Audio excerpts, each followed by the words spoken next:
We get you health. We get you ability to build beautiful relationships in your life. We get you direct spiritual support, and we make sure you become wealthy.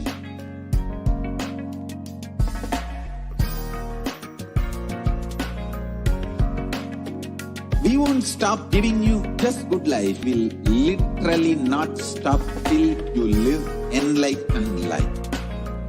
Manifesting the state of Paramashiva, space of Paramashiva, powers of Paramashiva, being of Paramashiva.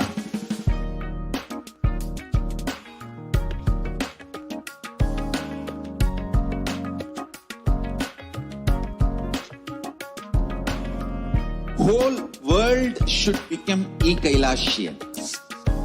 I want the whole world to know Hindus have something great to contribute to the world.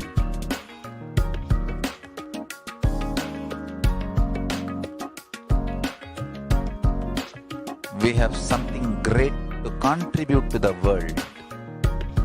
Let us do that.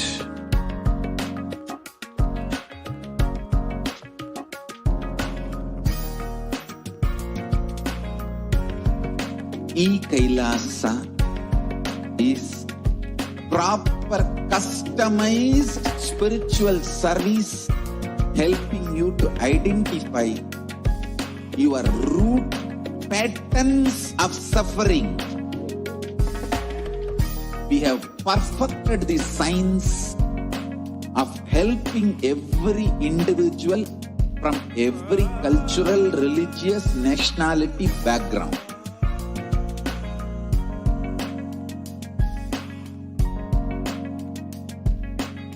You will have lowest reactionary assumptions, highest awakened response, alive response for life continuously.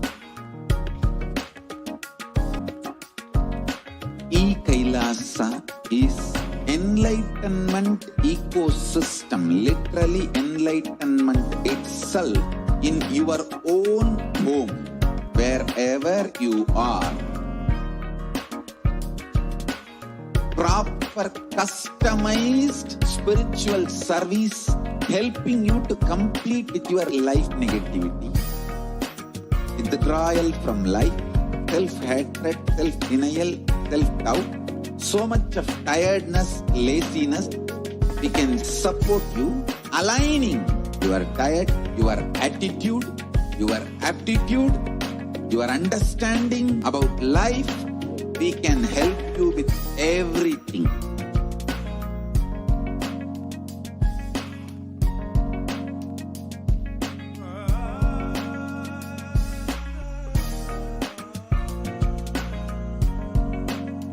If you are interested in enlightenment, we will immediately bring this to you. If you are not interested, we will explain the whole science, inspire you, and make you interested in enlightenment science.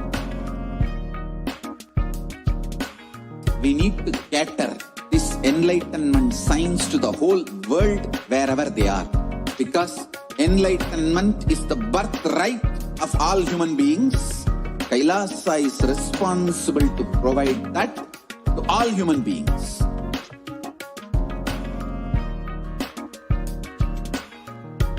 Kailasa is the totality of the knowledge I received from my gurus and practice manifested in my life, perfected by teaching millions of people from all cultures, time zones, backgrounds, genders, nationality, race, from every creed.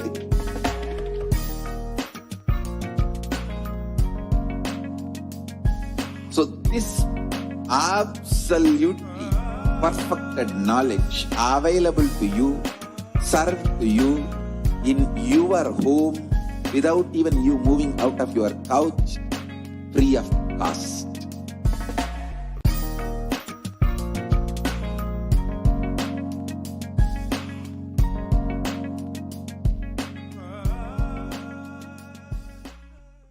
Just be alive for next 3 years. Don't die within next 3 years.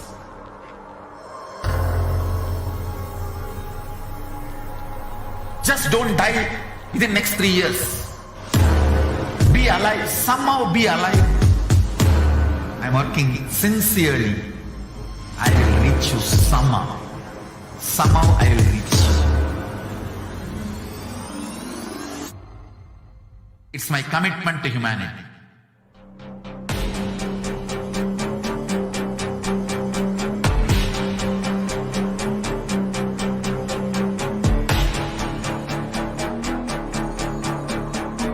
Just don't die within the next 3 years. I will reach you wherever you are, whichever corner of the world you may be. I will reach you with enlightenment. You manifesting the space, state, powers, being Paramashivoham. It is possible, and it is possible for you.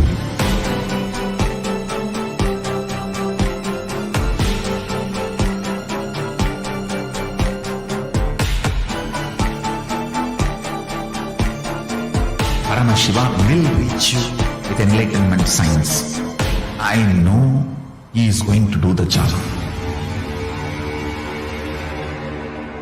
Just be alive for next 3 years. Nothing else. What I mean by the word e-Kailasa, listen intensely. Enlightenment ecosystem, literally enlightenment itself, in your own home, wherever you are. If you cannot come to Kailasa, it's okay. Kailasa can come to you. Kailasa coming to you is e-Kailasa.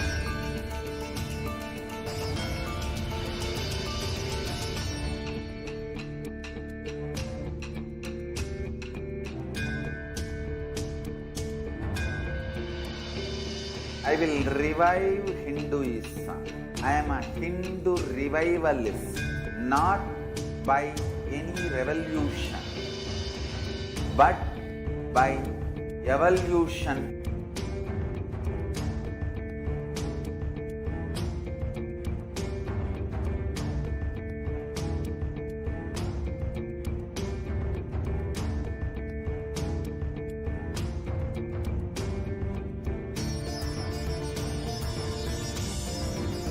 And setting model communities.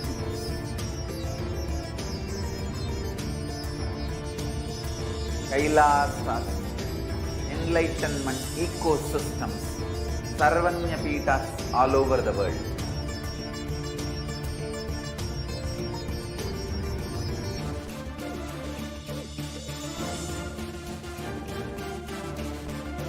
All powerful cognition, knowledge, only when you live, power manifestation and possibilities manifestation happens.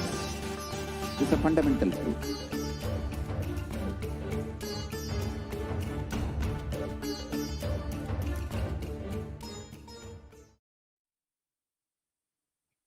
Nithyanandam, welcome back to all of the viewers after that very short break.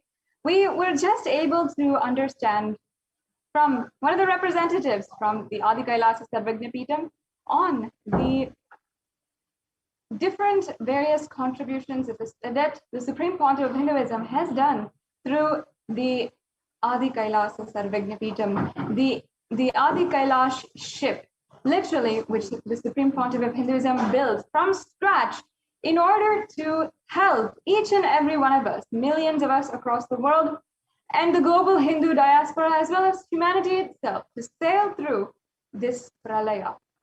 And I'm sure that each and every one of you are extremely excited, and you are just eagerly awaiting, as you have heard the news, that we will be having the live Parashakti Akashic reading at 12 a.m. Indian Standard Time.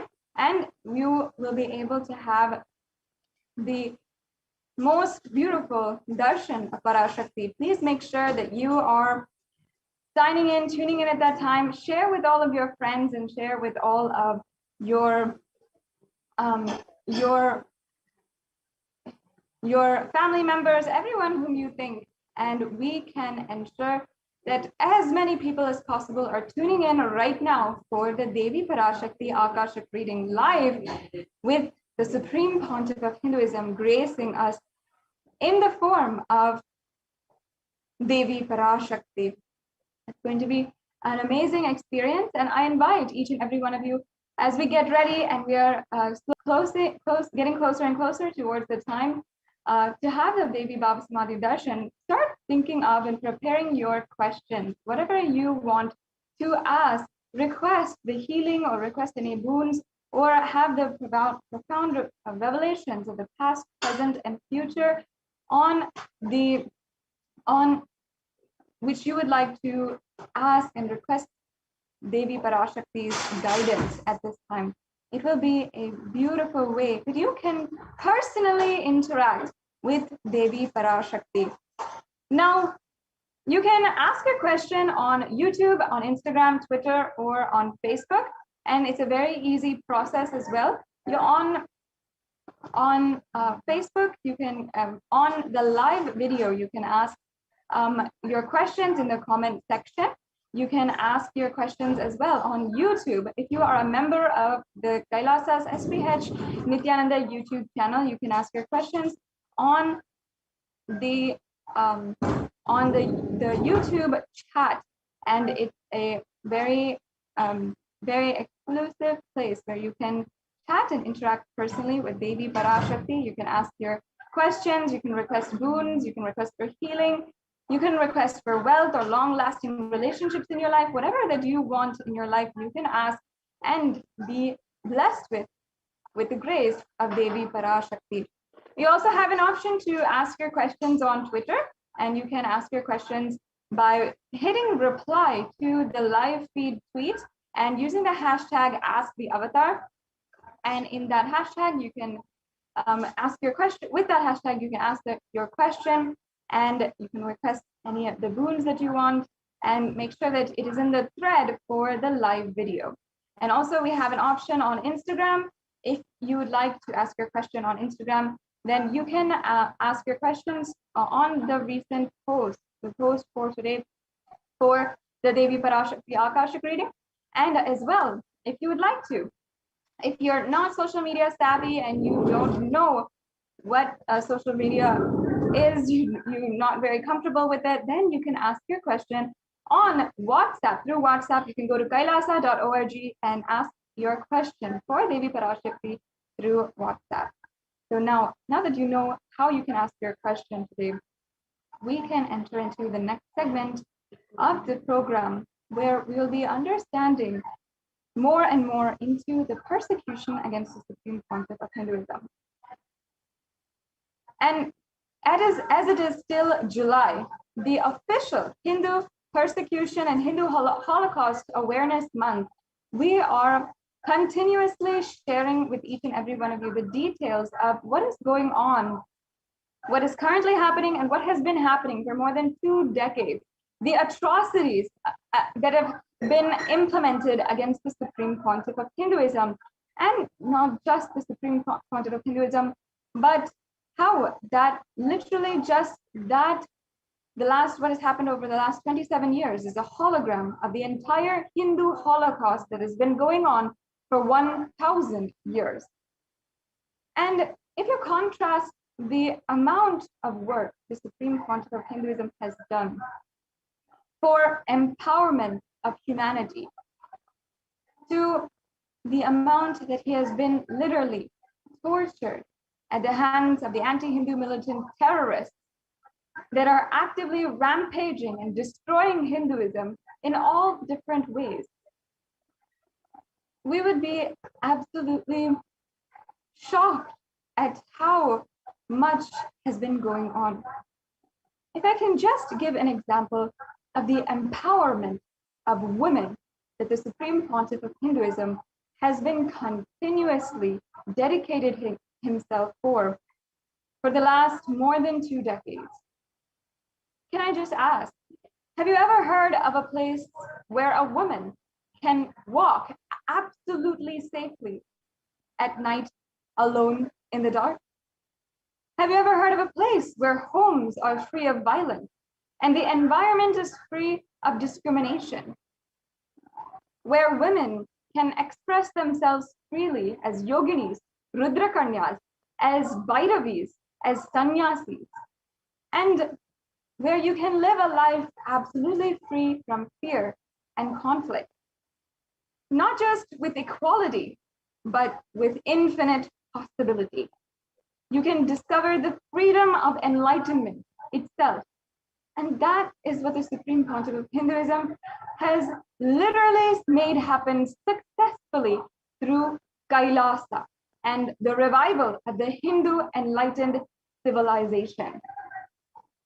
The Supreme Pontiff of Hinduism literally made a place, created an environment in Adi Kailash itself, where without any fear, without any discrimination, without any conflict, a woman can live absolutely freely for her ambition in life and achieve her ultimate possibility. And this very ecosystem, as we all know, is absolutely rare on planet Earth this day and age, where we're facing workplace discrimination, we're facing gang rape in public streets, and especially in a country where the violence against women is absolutely abysmal.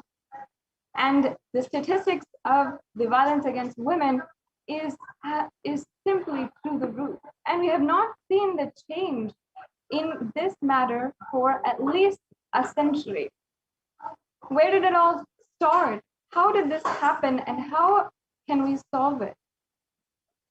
In fact, the Supreme Pontiff of Hinduism has been the world's leading advocate and working towards the empowerment of women, working towards ensuring that we can end violence against women once and for all, eliminate it entirely. And if you envision a world where women are absolutely free from violence, then the Supreme Pontiff of Hinduism is really the only hope. And if we do not intervene right now and ensure that Hindu solutions are used in order to create violence-free ecosystems around the world, as the Supreme Pontiff of Hinduism has been doing with more than 2,500 satsang centers and so many huge ecosystems ongoing,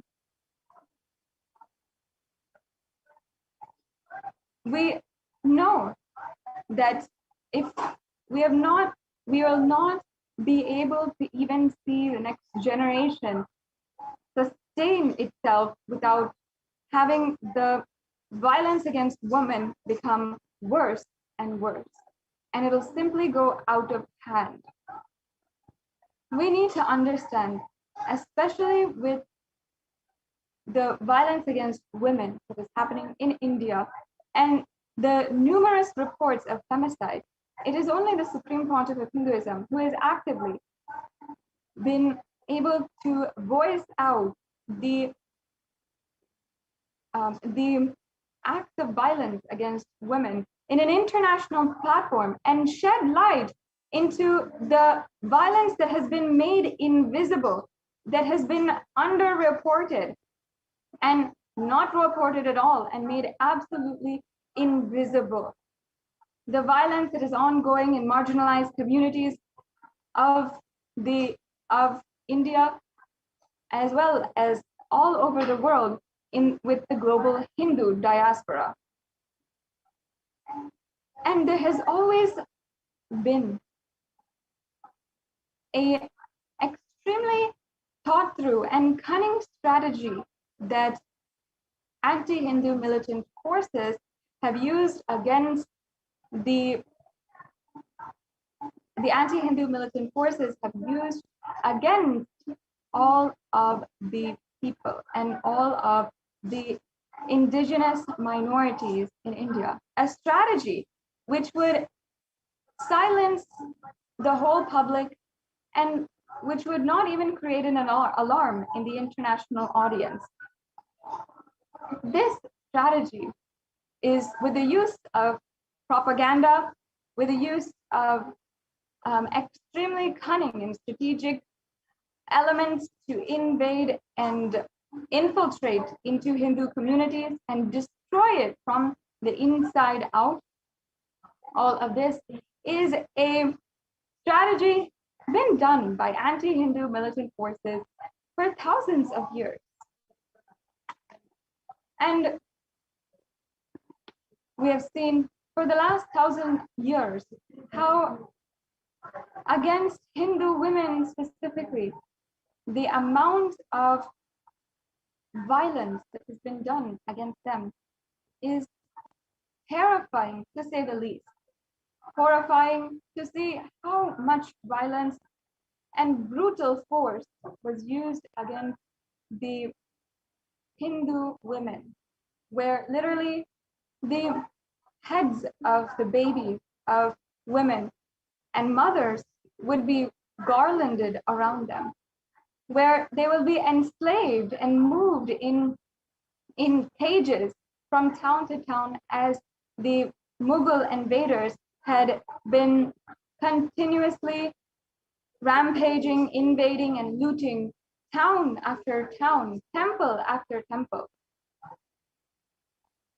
And we have seen the record of the number of women who have immolated themselves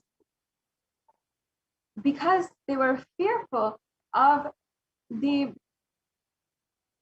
absolutely terrifying acts of their invaders, who would even dehumanize them and dehumanize their dead bodies as well.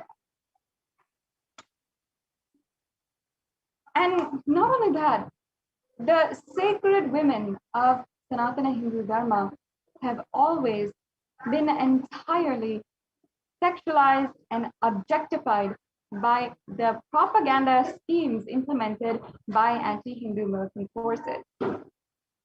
For example, the sexualization of Rudra Kanyas was a crime done against the most sacred women in the Hindu civilization. And the objectification of them started in the propaganda that the Mughals and the British had implemented in the society. They had first were continuously trying to project in British media and the different forms of media at that time, like newspapers, books, in different magazines, in the media at that time, continuously trying to project Rudra Kanyas as prostitutes. And first, they themselves would rape and dehumanize and enslave the Rudra Kanyas, and then they would project all of the Rudra Kanyas as prostitutes and women with no chastity. And then they would strategically implement laws in order to so-called reduce the crime that they themselves had started in the society. And we have seen this in so many different examples. And even today, as of the Madras Act of the 1800s, there has been absolutely no legal recourse to reverse the laws against and the crimes against the women of Sanatana Hindu Dharma and the Rudra Kanyas. Even today, it is illegal for women to be employed and to be to work in the temples because of the propaganda that they created, as if women were being used and enslaved in the temples. But it was the anti-Hindu forces who had started these crimes against us. And from that time, the Hindu women, the Rudra Kanyas, were always sacred women who were literally the Sangha Jananis, as in the mothers of the whole Sangha, who held the community together and held the whole society together and were responsible administrators for the entire temple ecosystem. But due to the absolute horrendous crimes of the Mughal invaders, this lineage was entirely stamped out. And continuously, women were enslaved, and women ultimately were stamped out, and the roles of administration, the roles of warriors for all of the women, the roles of the beautiful roles, and the ways that women took responsibility in society was slowly dismantled until the Hindu woman was forced not to do anything but be subject to a domestic married life. Not that there's anything wrong with that, but the truth was that the Hindu ideal woman was a responsible member of society. And in fact, the entire society was a matriarchal civilization. In fact, Devi Meenakshi herself had established this matriarchal civilization and run a whole kingdom, the largest civilization at that time on planet Earth. And yet, seeing the richness of the Hindu culture, the terrorist forces needed to steal that, loot it entirely for themselves, and thus an entire civilization was enslaved. And the worst part of it is that today, continuously, we are seeing the denial of the Hindu Holocaust. If you see even the anti-Hindu who had gone against the Supreme Pontiff of Hinduism himself, they continuously denied the Holocaust of the entire Hinduism itself. And they deny the 1,000-year genocide against Hindus. And even masochists and misogynists of society always deny the inequality, the discrimination, the sexual objectification, and the outright violence done against women. And in this society like this, where I myself, and I know so many other women, would not even be able to hear of one relative or one mother, cousin, who would not know or who would themselves not be subject to violence. And that is the current situation of women and Hindu women today, continuously being targeted by anti-Hindu terrorist forces and being used as a weapon against the entire civilization itself. The Supreme Pontiff of Hinduism today has helped and ensure, even in the very history itself, that the amount of underreporting that is going on, the amount of violence that is going on, the crimes against women that is going on, is being shed light on in India. And as of even just last week, the UN Special Rapporteur for Femicide, who reports to the United Nations on different reports of the femicide ongoing in various places around the world. Every year, they come up with a report on how the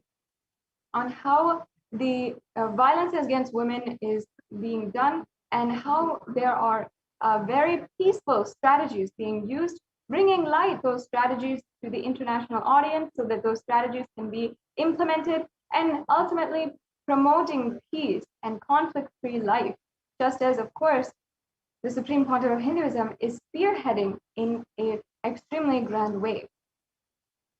So the UN Special Rapporteur always gives these reports, and this year, the UN Special Rapporteur has the work of the Supreme Pontiff of Hinduism in order to create a female femicide observatory and ensure that the crimes against women are absolutely eliminated.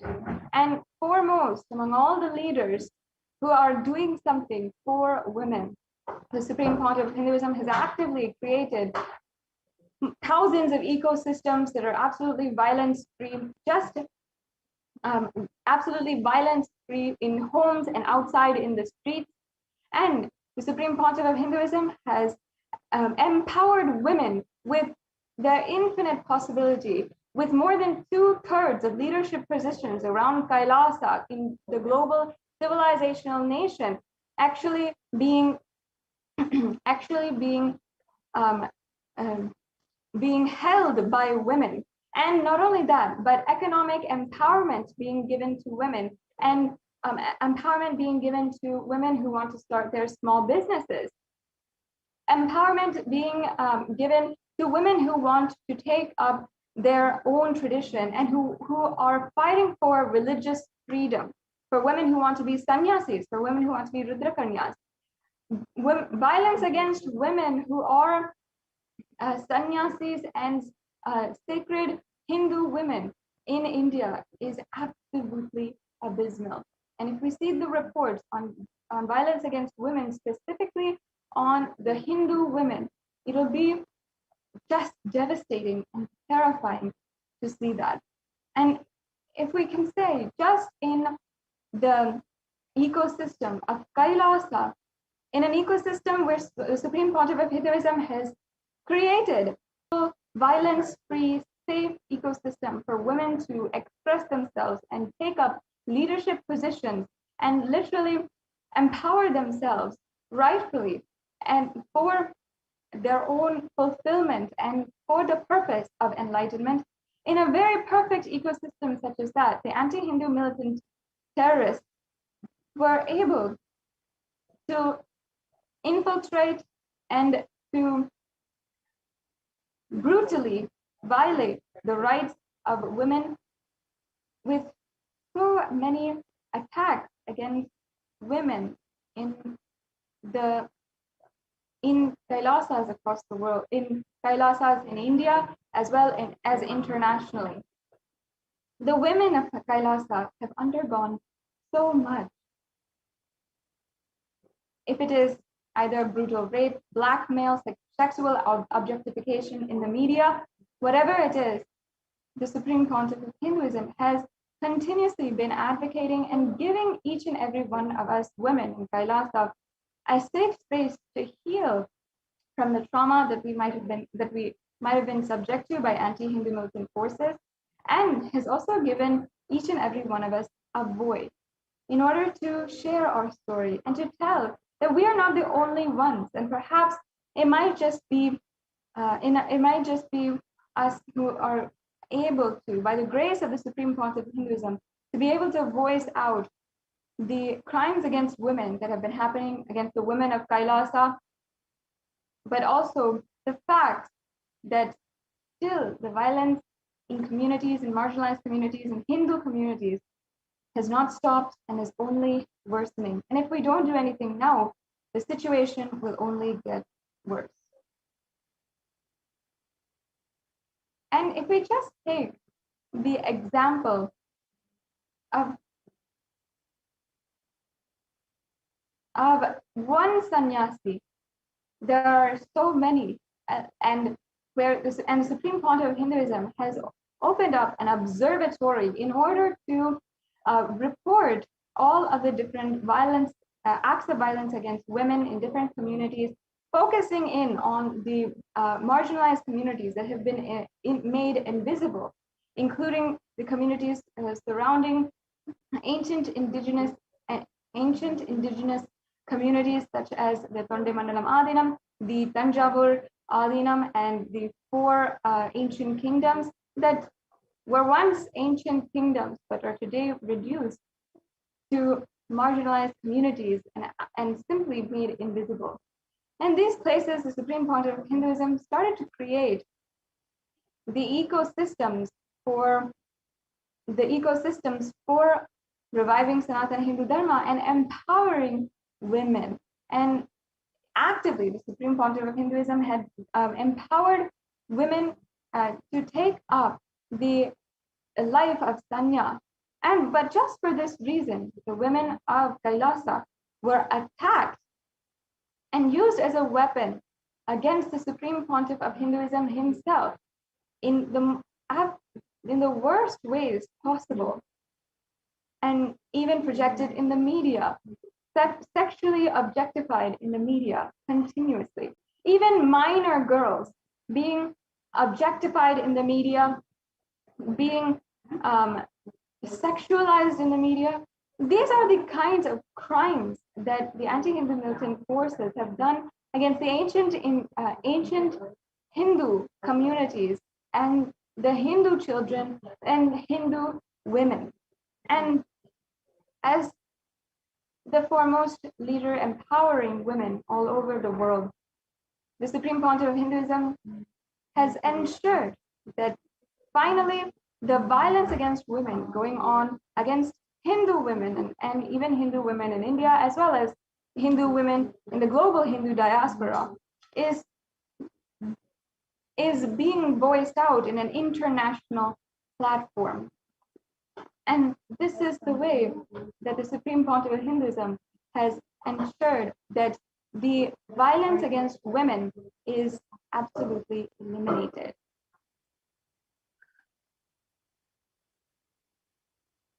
And the way that the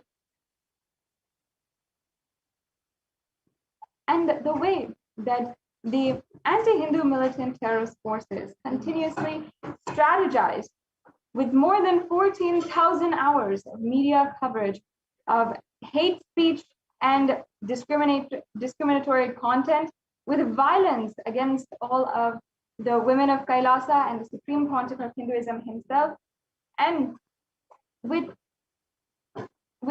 brutal physical acts of violence against all the different adhinams and properties, where literally the adhinams were destroyed. And even now we have the evidence, we have foolproof evidence that these adhinams were destroyed, that anti-Hindu militant forces had literally raided the adhinam and had destroyed all the different properties, have turned over the cars, have destroyed and attacked female sannyasis, have raped and gang raped female sannyasis, and yet there's still no legal recourse. A woman who is attacked, for example, if I can take the example of Ma Nitya Achalananda Swami or Ma Nitya Bhaktikananda Swami or Ma Nitya Jnanatmananda Swami. In 2012, they were attacked in a raid against the Adi Kailasa Sarvajna Peetham, when anti-Hindu militant forces had raided the entire Adhinam and brutally raped the Adhinavasis, the female Adhinavasis. And among the group that was physically assaulted and raped was Ma Nitya Achalananda Swami and Ma Bhaktikananda Swami, as well as Ma Jnanatmananda Swami, and 16 other sannyasis who were physically assaulted, raped, sexually objectified, and all of this being publicly broadcasted in the media. And yet what happened against these women? Within 24 hours, the women, without even being told, without even understanding why, these women were arrested by authorities who had illegally arrested them, even though it was absolutely illegal to do so. In India, it is illegal to detain a woman past 6 p.m. at night, and it is against the law to detain a woman overnight in any type of cell or authorities which is not her home. Yet, these 16 women in 2012 were kept for overnight in a cell, and in that time, not even being told that the anti-Hindu militant forces were actively trying to file cases against them, and being subject to the most brutal ridicule harassment and violence by the authorities in question and in control in that situation. These are the exact rights that we are being denied. Simply the right against not being arbitrarily arrested is stated in the UN Declaration of Human Rights. The right not to be arbitrarily arrested, the right to live a conflict-free life. These are our basic human rights as declared by the United Nations, and yet we have simply not been able to even voice out the crimes done against us. Pleading, we went to different police stations, we went to different authorities, we went to different judges, we went to every single authority in hand, in control. We went internationally. And yet only now, finally, because of the continuous persistence of the Supreme Pontiff of Hinduism to continuously ensure that he makes himself available to each and every one of us and ends violence against women entirely. Now, the women of Kailasa have the voice, at least one voice in the United Nations. And in fact, in the United Nations website for the special rapporteur for femicide, the Kailasa is listed among all of the civil society organizations that are actively working in order to stop and eliminate violence against women. And the report of the violence against women done against women of Kailasa was submitted to the UN and accepted and is now published on the UN Special Rapporteur for Femicide page in the UN Commission for Human Rights website. And this is an amazing victory for each and every one of us who has been literally crying, desperately searching for at least some way, a voice where we can express what has happened to us, the violence which has happened against us.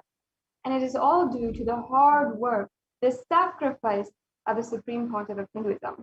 Because it's not as if, not without the Supreme Pontiff of Hinduism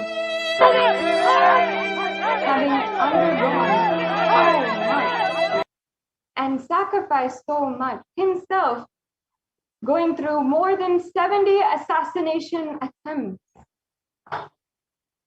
Continuously, we've been seeing the violence against women that has been happening. And the women who have always, for no reason other than that what they wanted was to live the lifestyle of a sannyasi, or live the Hindu lifestyle that the Supreme Pontiff of Hinduism was reviving. For no reason other than this, being attacked and brutally raped, blackmailed, sexually objectified, and the worst, being used as a weapon against the Supreme Pontiff of Hinduism himself in their act, in their strategy and cunning manipulation to try to destroy the mission of the Supreme Pontiff of Hinduism.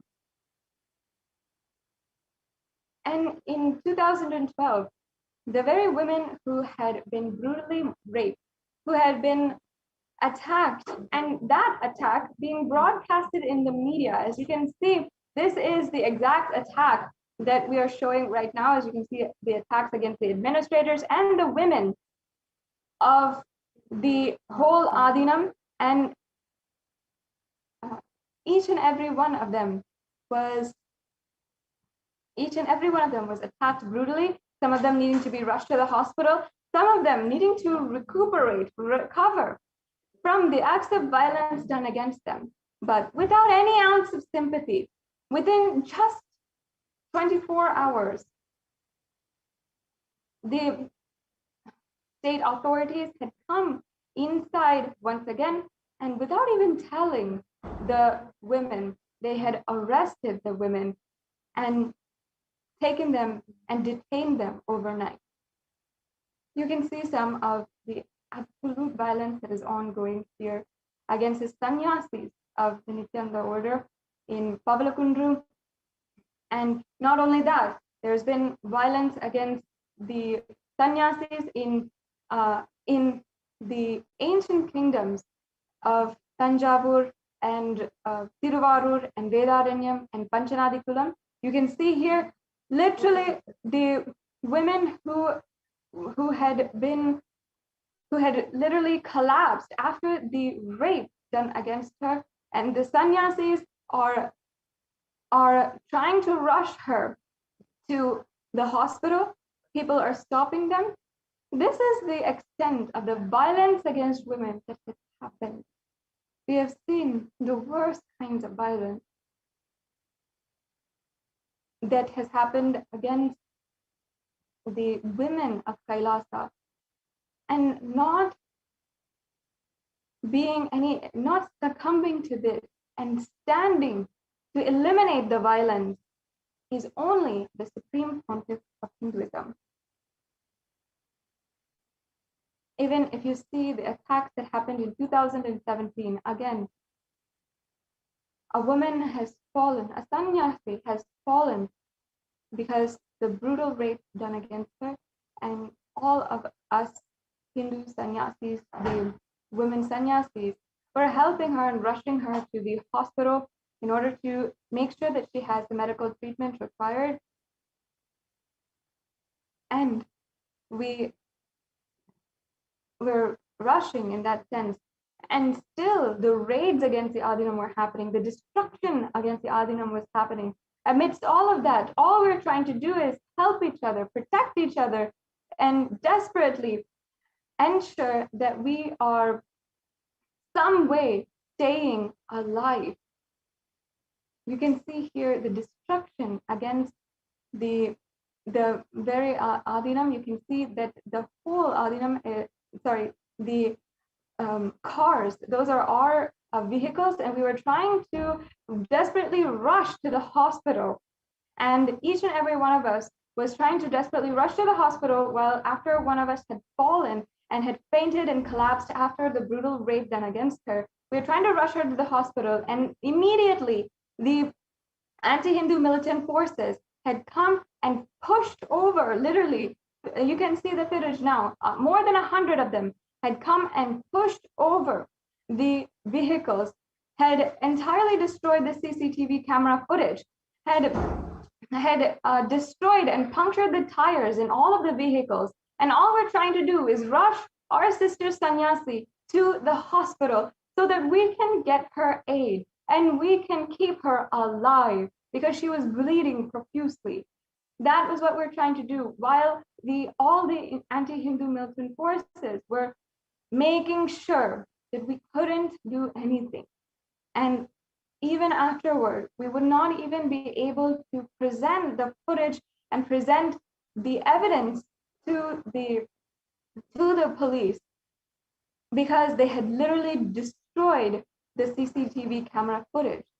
Even though millions of dollars was spent in ensuring that every nook and cranny of the Adinams were filmed and under CCTV camera footage, as you can see here, the first thing they attack always is making sure that we don't have any evidence.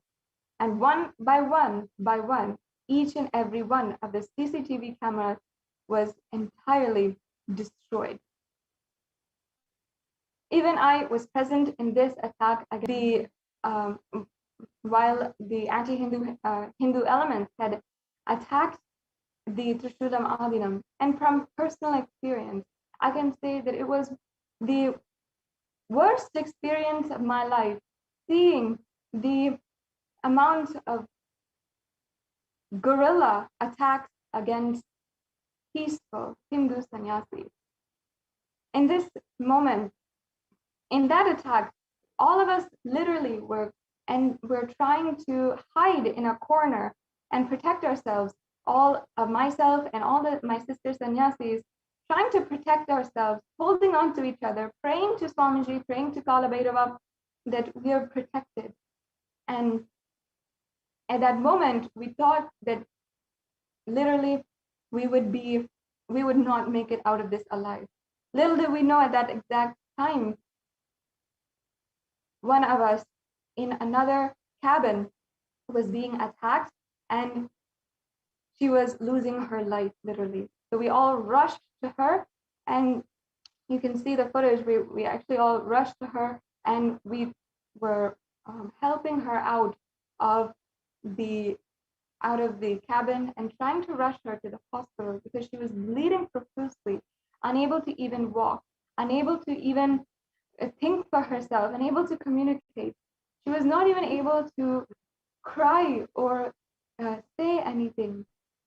The amount of absolute devastation she had gone through, I saw, and we're absolutely helpless to do anything for her.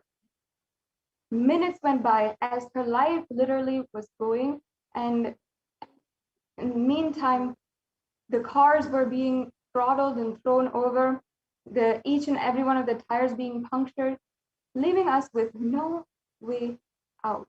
Somehow, we were able to call a volunteer, a local volunteer, to immediately rush and come to the Adinam, and that volunteer, that devotee of Swamiji, had immediately appeared within just 15 minutes and had rushed to the site and helped us to take our sister Sannyasi to the hospital. At that moment, we could not rely on even the police cars that were present in the Adinam and that were there. We could not even ask them for help to rush our sister Sannyasi to the hospital as she was losing her life after a brutal rape done against her. We could not even rush her. We could not even ask. All our cars, our vehicles, everything was destroyed. And we were just trying to protect ourselves and save ourselves and save our sister Sannyasi.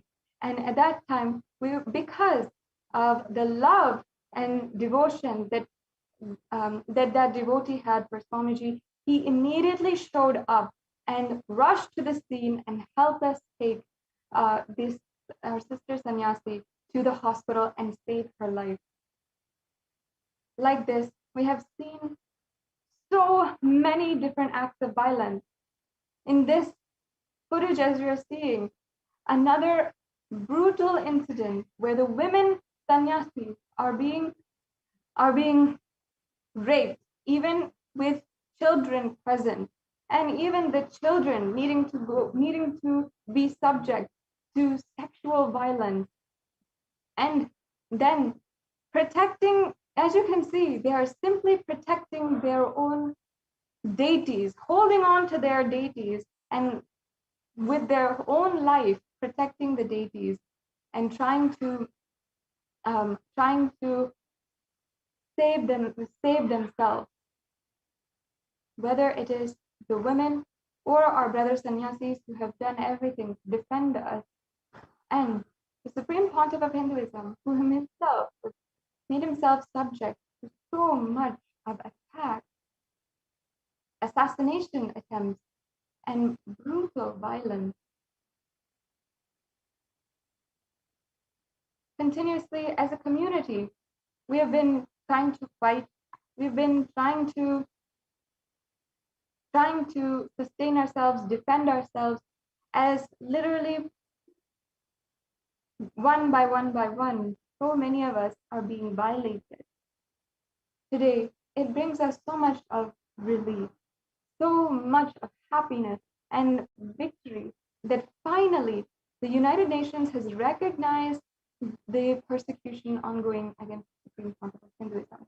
Because ultimately, even with having undergone so much of violence, even having been victim to rape, to gang rape, to brutal assaults, nothing brings more pain in our lives than seeing the one being who has stood up for each and every one of us, the one being who has protected each and every one of us, empowered each and every one of us like a true father, and like Paramashiva himself, who has come down to aid and protect us and to empower us, to raise us. Swamiji has gone through so much, and Swamiji has literally been through so much for all of us, ultimately, to live in this Hindu ecosystem.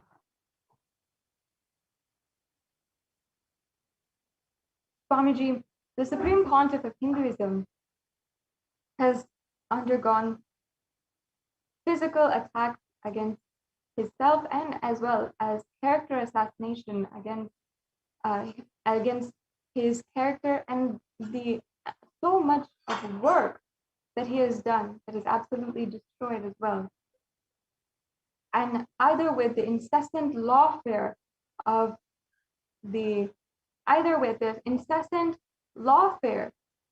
using and filing illegal, baseless, more than 120 baseless allegations in the course of a few weeks were filed in 2010 against the Supreme Pontiff of Hinduism, or using brutal attacks where in just a matter of 3 and 4 days, every single Adinam in India was raided, trespassed, was burnt down, all the books burned, and all of everything being just simply destroyed within just 3 or 4 days.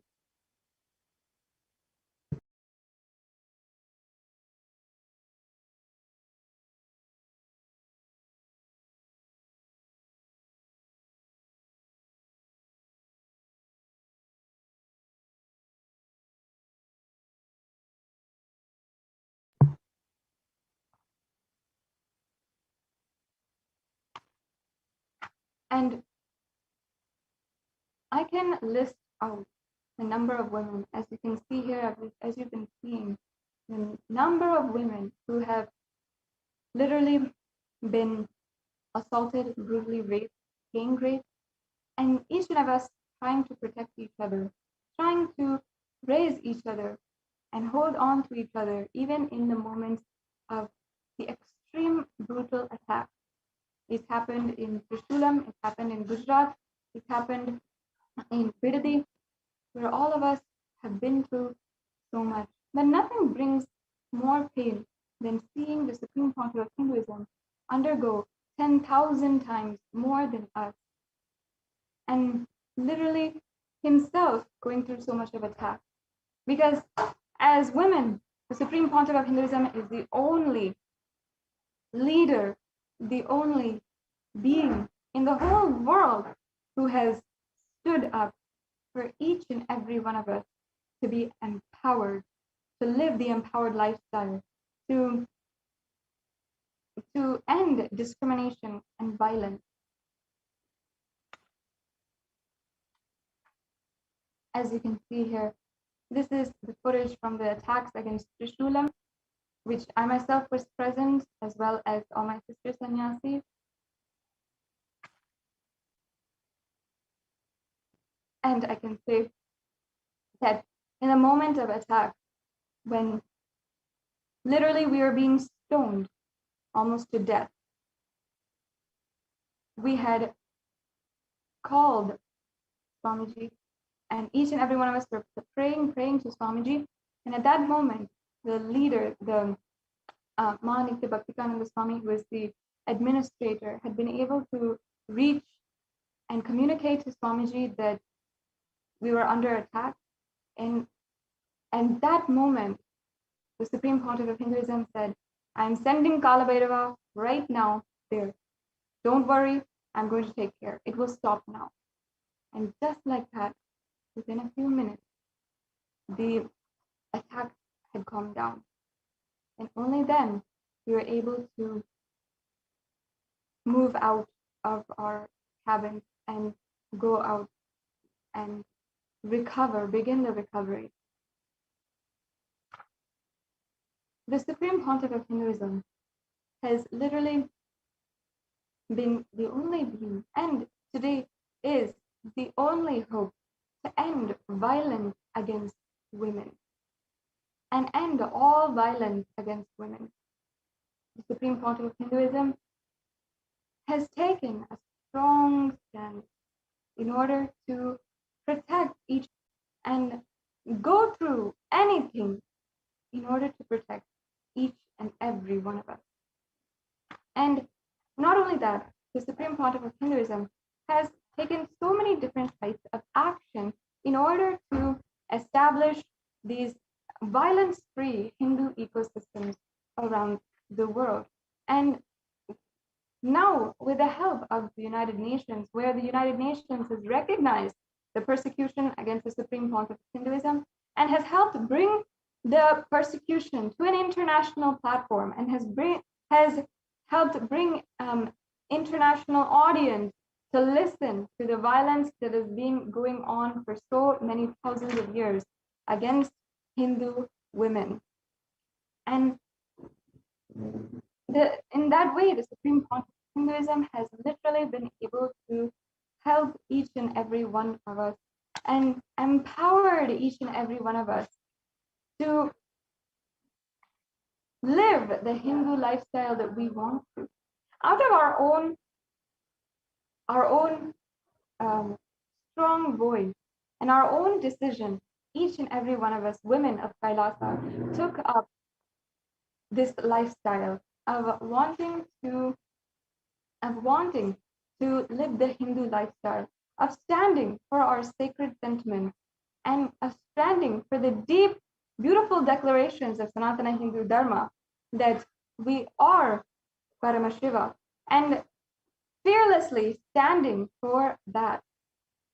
And it was the Supreme Pontiff of Hinduism who has unconditionally stood for each and every one of us and supported each and every one of us as guru in our lives and helped us realize that and is continuously working towards ensuring that we will raise to that ultimate reality, the ultimate reality that we decided we wanted to stand for and live the life of religious freedom. And whether it comes down to reporting crimes, violence, and femicide in marginalized communities and the indigenous Hindu women who are subjugated and made invisible by misogynist, sexist groups in the institution, the Supreme Pontiff of Hinduism has been the foremost leader in ensuring that all the crimes are reported either first through the local police stations, then to the courts in states, then to even the Supreme Court and higher judicial systems. And even then, when there was no legal recourse, now taking that to the international platform and the international level.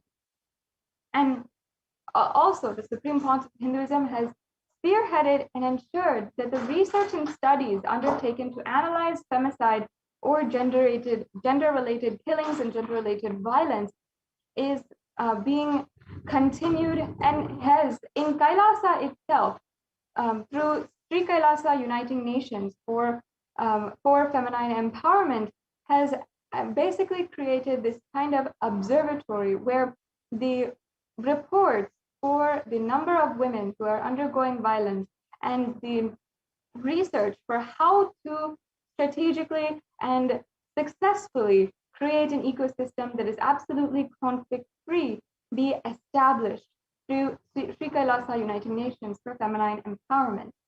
And not only that, the Supreme Pontiff of Hinduism has literally given such beautiful solutions and concrete measures to improve the support to victims of violence and to prevent femicide. And this might be through either physically protecting the victims or targets in monasteries, through protective ecosystems, or providing healing through proven ancient therapeutic methods of removing trauma and pain, and also through empowering women with leadership roles and supporting women in traditional business, through economic empowerment, through, of course, through the end of bringing an end to the violence. And also the Supreme Pontiff of Hinduism has as well ensured to continuously report and also work towards the result and analysis of femicide cases, and by providing guidance and empowering victims to seek legal justice and recourse for the crimes done against them, the Supreme Pontiff of Hinduism has been continuously ensuring that the legal systems as well are held accountable for the amount of violence that is ongoing in India.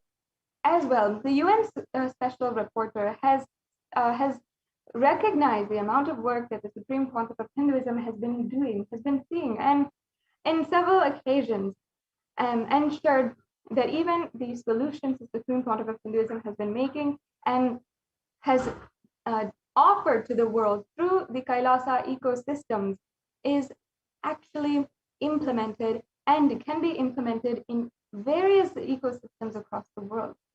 As I was saying before, have we even heard of a place where women can feel absolutely safe walking out alone at night, especially in India? Have we even heard of a place where a woman can freely, safely, knowing that she is absolutely protected, walk outside alone at night? I myself can tell you that I have lived in a place, and that is Adi Kailasa Sarvagnapeetham, where I can feel absolutely protected at night walking alone in the dark. And that is because of the ecosystem that the Supreme Pontiff of Hinduism has created.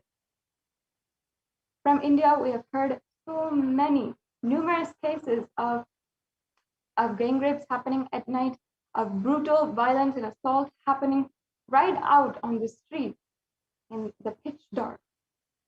But in a place such as that, the Supreme Pontiff of Hinduism has literally created a safe harbor for all women to live, and a place where homes are free of violence, and a place in an environment free of discrimination, a place where women can express themselves as yoginis, rudrakanyas, bhairavis, as sannyasi, and not just express themselves with equality and different human rights, but with infinite possibility, with the possibilities that Sanatana Hindu Dharma promises to each and every one beyond our human logical understanding. And that is the very place that the Supreme Pontiff of Hinduism has created. Adi Kailasa Sarvagnapeetham is the very model ecosystem where a woman can walk out alone at night in the dark and not even feel 1 ounce of insecurity. She would not even feel 1 ounce of insecurity.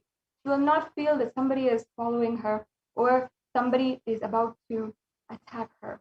And she would not even have 1 ounce of that fear. That is the beauty of Adi Kailasa Sarvagnapeetham, the ecosystem that the Supreme Pontiff of Hinduism has created. Not just in Adi Kailash, but in thousands of places all over the world, where women can fearlessly take up leadership positions. And in fact, all over the world today, Kailasa has the most number of women in leadership positions compared to any nation in the world, with 2/3 of leadership positions being filled by women themselves in Kailasa. Whether it is any of the Sri Mahants, the Mahants, the Kotaris, in the governmental structure of Kailasa, or whether it is in the structure across the world in various different temples and ecosystems that the Supreme Pontiff of Hinduism has created, women are naturally empowered to take up these leadership positions and serve the world with the beautiful teachings of Sanatana Hindu Dharma. And yet, still, the Supreme Pontiff of Hinduism, though he has been continuously advocating for the empowerment of women and has done literally the most compared to any leader in the world to empower women, still, the Supreme Pontiff of Hinduism undergoes so much of attack day in and day out. Whether it is on the internet, through cyber terrorism, or through physical attacks, the Supreme Pontiff of Hinduism has undergone literally the worst kinds of attacks for nothing. The truth is that as a society, we must bring an end to the violence going on in our communities, and especially the violence against women. In the United Nations, and as well as international organizations working towards peace all over the world, whether it is in France, in Switzerland, in United States, all the international organizations see violence against women as the primal and priority agenda that we have to achieve within even the next 9 years. In fact, the United Nations has made it a goal to end violence against women by 2030. Are we able to do that right now?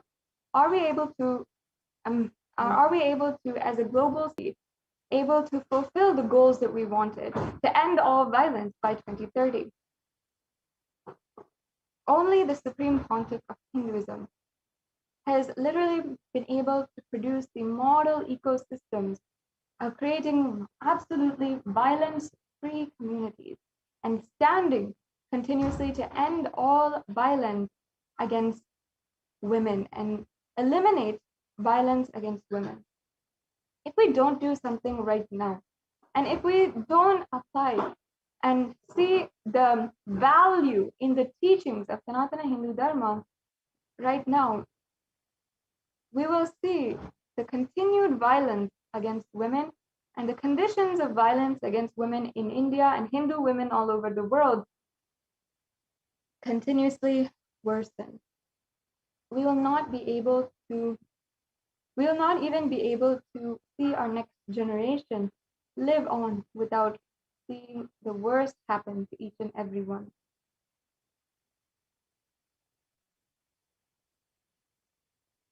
And each and every one of us, Hindus especially, we are responsible for the amount of attacks, and responsible for not standing up until now. Perhaps the attacks have been brutal. Perhaps again and again and again we have been attacked.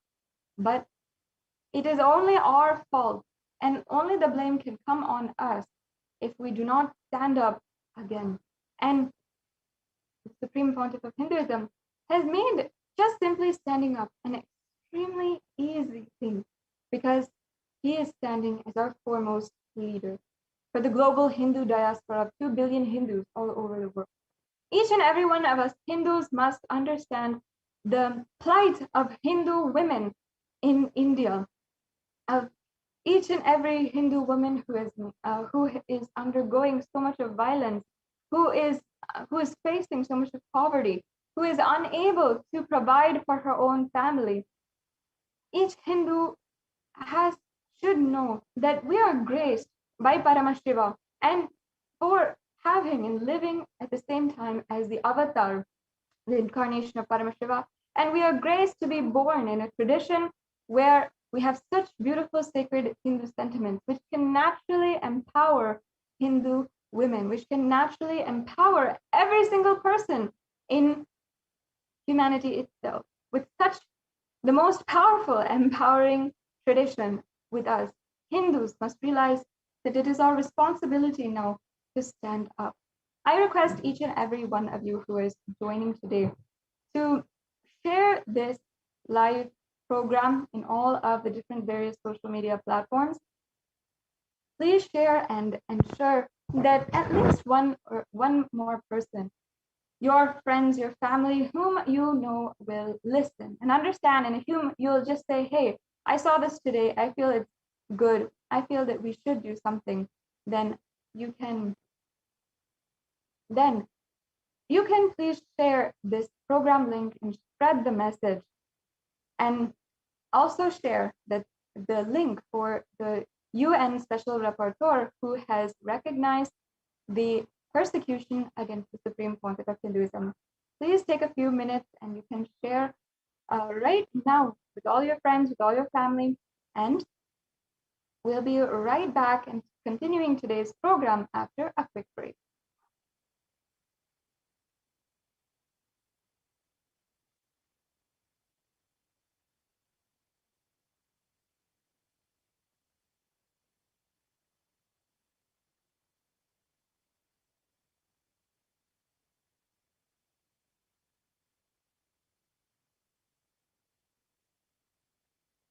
Yes, completing with all the viewers for that technical glitch. I request each and every one of you to take a few minutes now.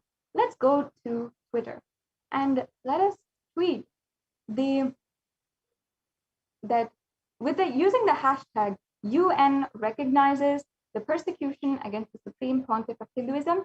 The hashtag is in the scroll below, and you can use this hashtag and share the link for the UN report, which has been recognized by the UN, and the page for where the UN has recognized and literally listed Kailasa as among the organizations that has been helping.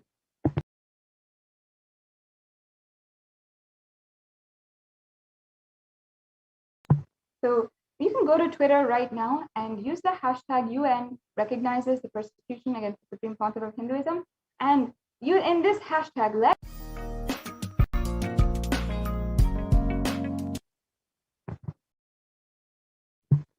yes, and we'll be right back with you to continue today's program after a very quick break.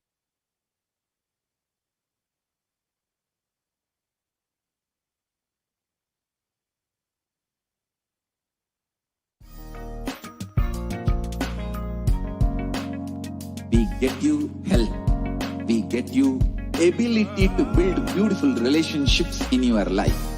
We get you direct spiritual support, and we make sure you become wealthy.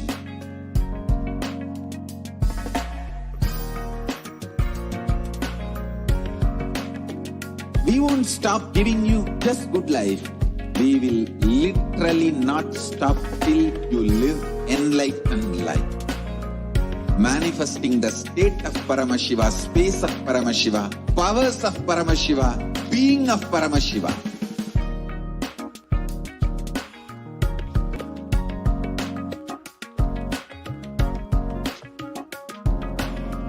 Whole world should become Kailashians. I want the whole world to know Hindus have something great to contribute to the world.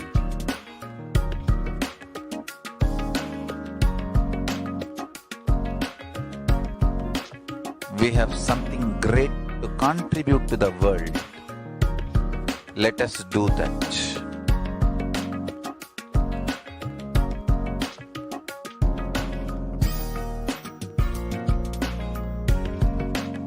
Kailasa is proper customized spiritual service helping you to identify your root patterns of suffering. We have perfected the science of helping every individual from every cultural, religious, nationality background.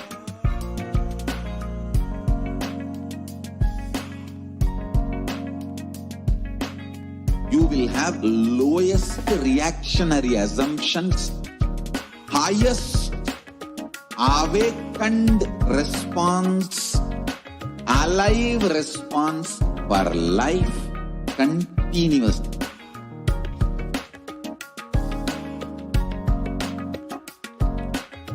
Kailasa is enlightenment ecosystem, literally enlightenment itself in your own home, wherever you are.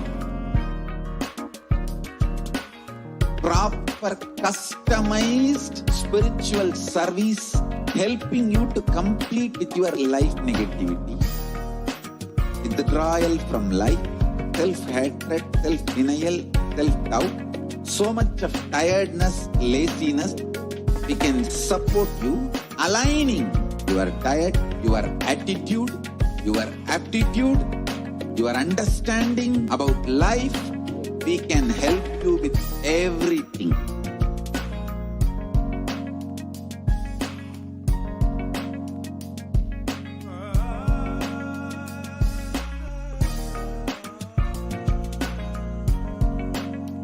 If you are interested in enlightenment, we will immediately bring this to you.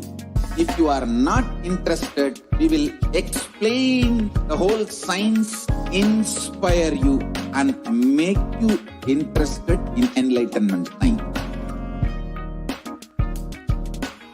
We need to cater this enlightenment science to the whole world wherever they are, because enlightenment is the birthright of all human beings. Kailasa is responsible to provide that to all human beings.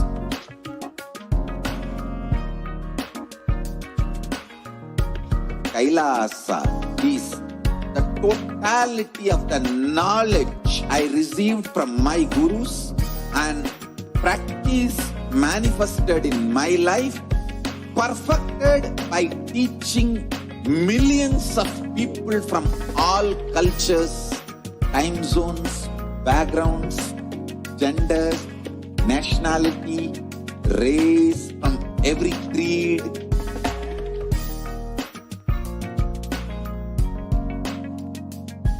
So this absolutely perfected knowledge available to you, served to you in your home without even you moving out of your couch, free of cost.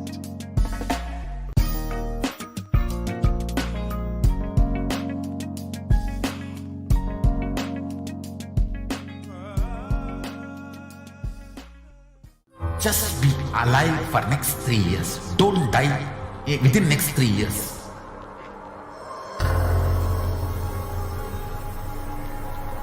Just don't die within next 3 years. Be alive. Somehow be alive. I'm working sincerely. I will reach you somehow. Somehow I will reach you. It's my commitment to humanity.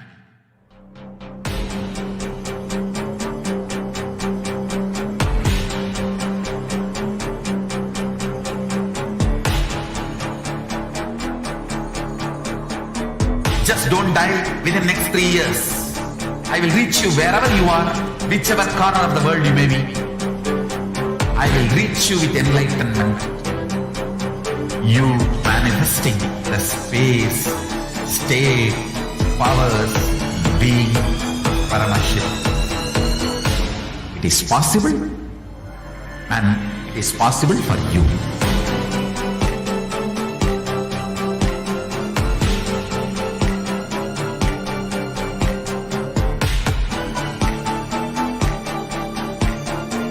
Paramashivoham will reach you with enlightenment science. I know he is going to do the job. Just be alive for next 3 years. Nothing else. What I mean by the word e-Kailasa, listen intensely. Enlightenment ecosystem, literally enlightenment itself, in your own home, wherever you are. If you cannot come to Kailasa, it's okay. Kailasa can come to you. Kailasa coming to you is e-Kailasa.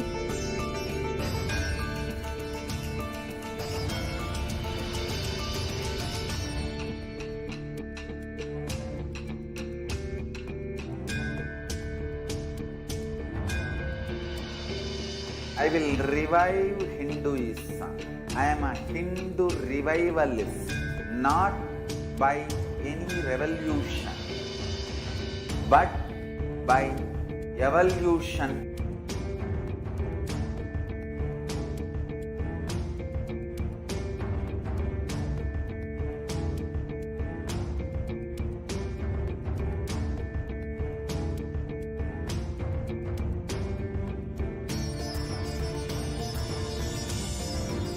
and setting model communities.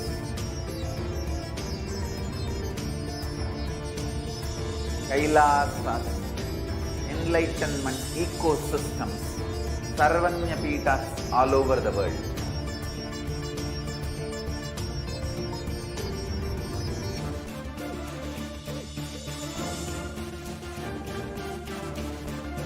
All powerful cognition, knowledge, only when you live, power manifestation and possibilities manifestation happens. This is a fundamental truth.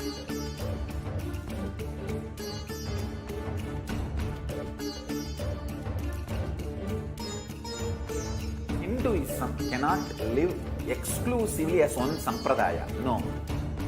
All sampradayas of Hinduism is an ecosystem.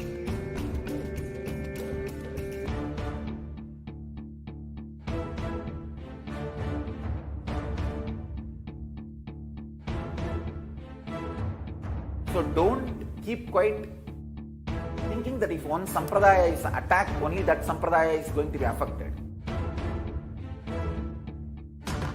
All of us are ecosystem.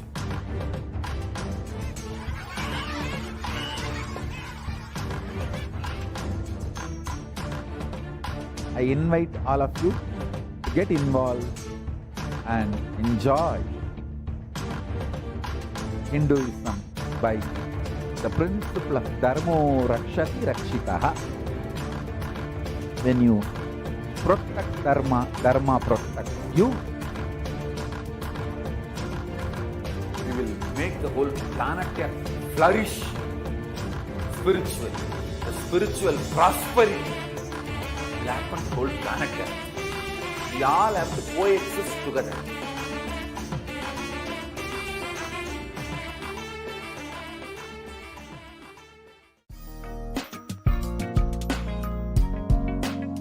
We get you health.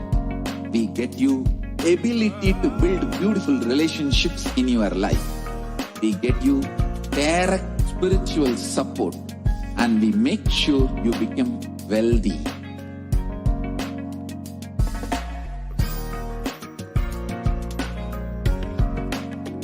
We won't stop giving you just good life. We will literally not stop till you live enlightened life.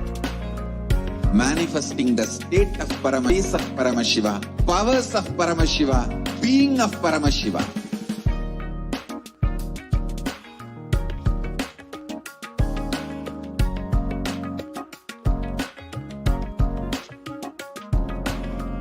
Whole world should become Kailashians.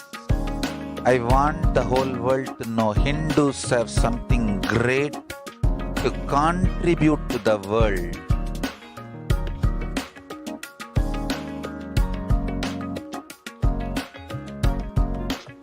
We have something great to contribute to the world. Let us do that.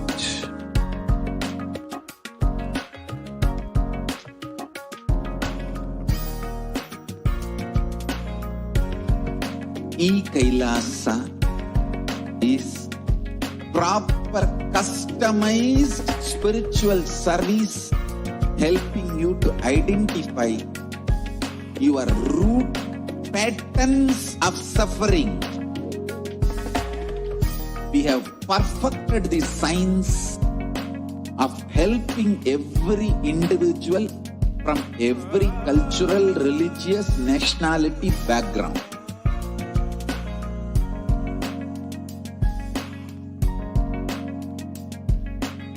You will have lowest reactionary assumptions, highest awakened response, alive response for life continuously.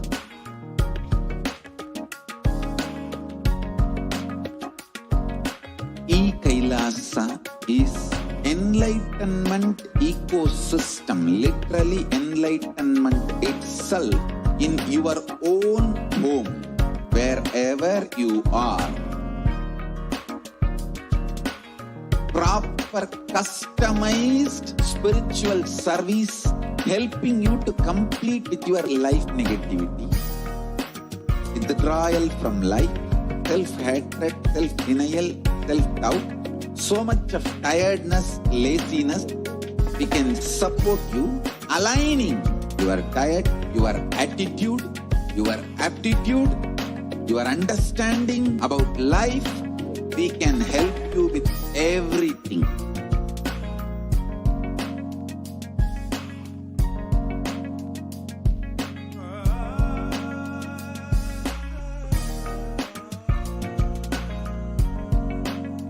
If you are interested in enlightenment, we will immediately bring this to you.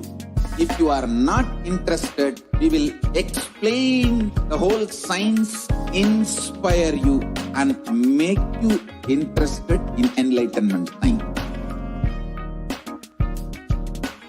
We need to cater this enlightenment science to the whole world wherever they are, because enlightenment is the birthright of all human beings. Kailasa is responsible to provide that to all human beings.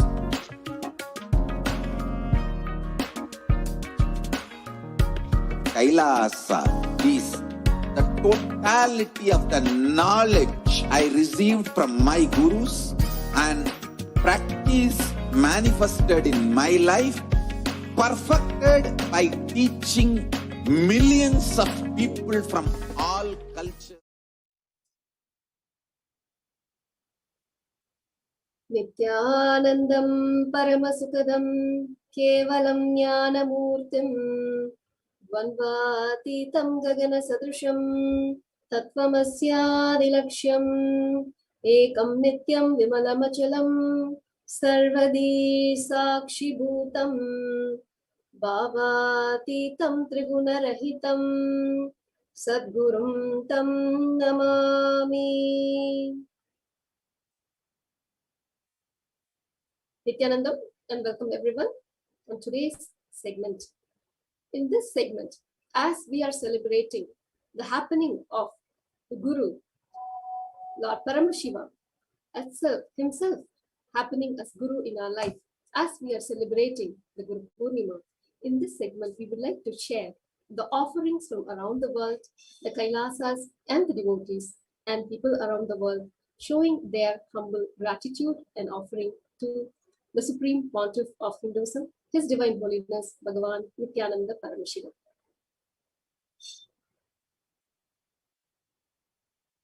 Today, we would like to share the proclamations and commendations that we receive from around the world.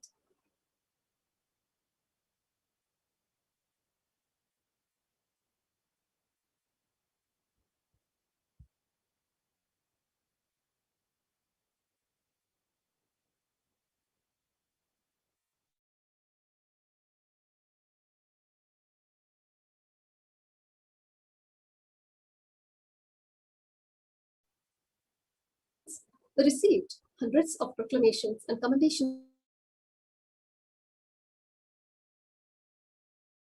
letters from around the world.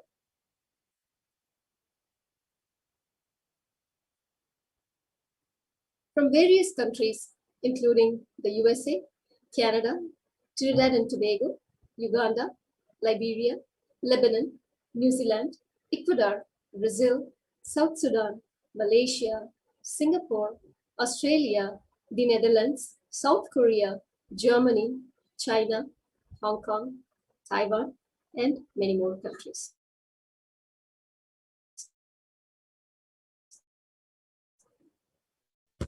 These proclamation letters honoring the Supreme Pontiff of Hinduism were received from various dignitaries, government officials, indigenous leaders, faith leaders, artists, professionals, NGO heads, CEOs, entrepreneurs, and more.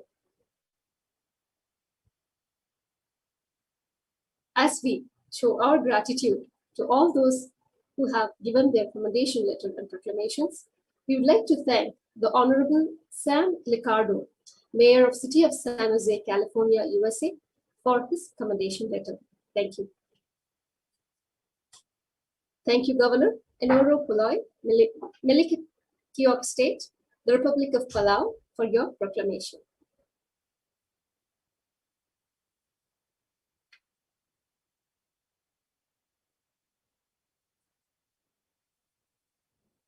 Thank you, Councillor Javed Mohammed, Siparia Regional Corporation, Electoral District of Otaheite, Trinidad and Tobago, for your commendation letter. Thank you, Ms. Patrice Huang, Director, HSBC Private Banking, Hong Kong, for your proclamation letter.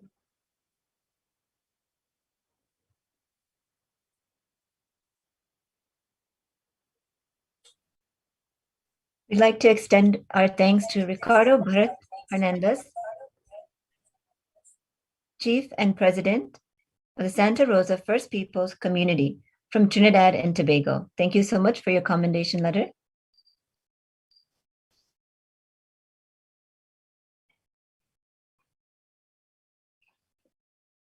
And thank you so much to Kayanja Vincent De Paul, Chairman of the Lake Victoria Regional Local Authorities Cooperation, East Africa from Uganda. Thank you so much for your proclamation.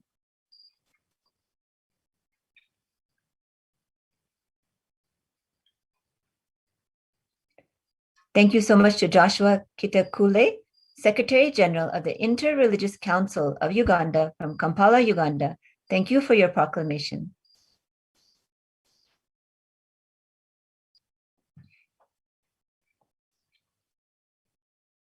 And thank you to Ms. Maristela Basso, Associate Professor from the University of Sao Paulo, Brazil. Thank you for your commendation letter.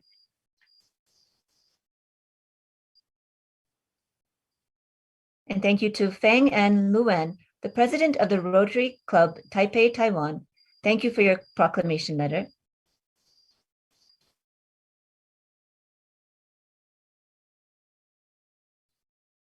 And thank you also to the Vice President of the Rotary Club Taipei, Taiwan, to Ms.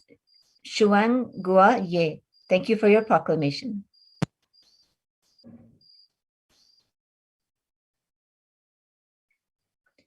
And thank you to Mr. Alberto Peña Moscoso, Managing Partner of Expertise Abogados of Ecuador. Thank you for your commendation letter.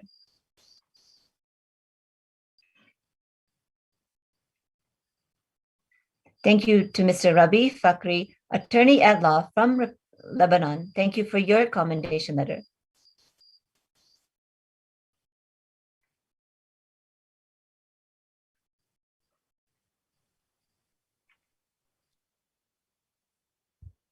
Thank you, Commander Amelia B.T. Gibson, Immigration Support Unit from the Republic of Liberia, for your proclamation letter.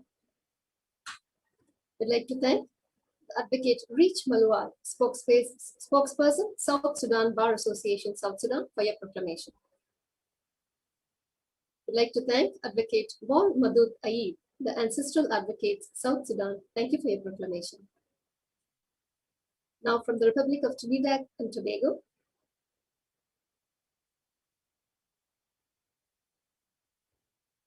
thank you, Manitya Jalandhara Shita Ananda, from Victoria Education District, Trinidad and Tobago. Thank you for your commendation letter.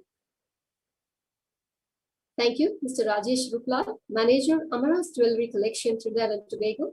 Thank you for your commendation letter. Thank you, Ms. Holly Ja Zinham, Owner, Yahoo Prosthetics, Trinidad and Tobago. Thank you for your commendation letter. Now from the United States of America, thank you, Mr. Ashok Desai, Desai Diversified Investments, California, USA, for all the proclamation letters and commendation letters. Thank you, Mr. John Billingsley, President, Hollywood Food Coalition, USA. Thank you for your commendation letter.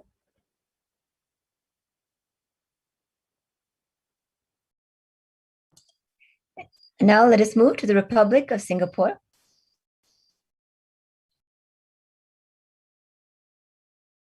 Thank you to Mr. Peter Fang from Singapore. Thank you for your commendation letter.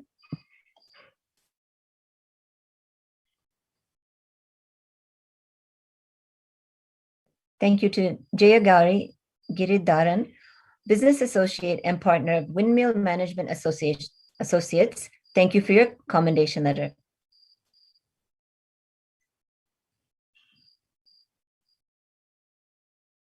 Thank you to Yu Chen Yang, Director of Bedak North, Director from Bedak North, Singapore. Thank you for your proclamation.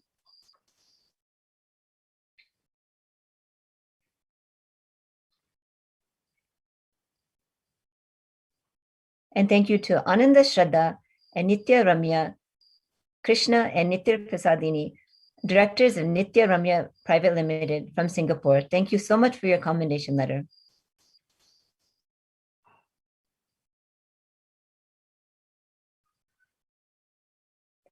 And thank you to Ma Nitya Mahakalananda from Kalakasha Company from Singapore. Thank you for your commendation letter.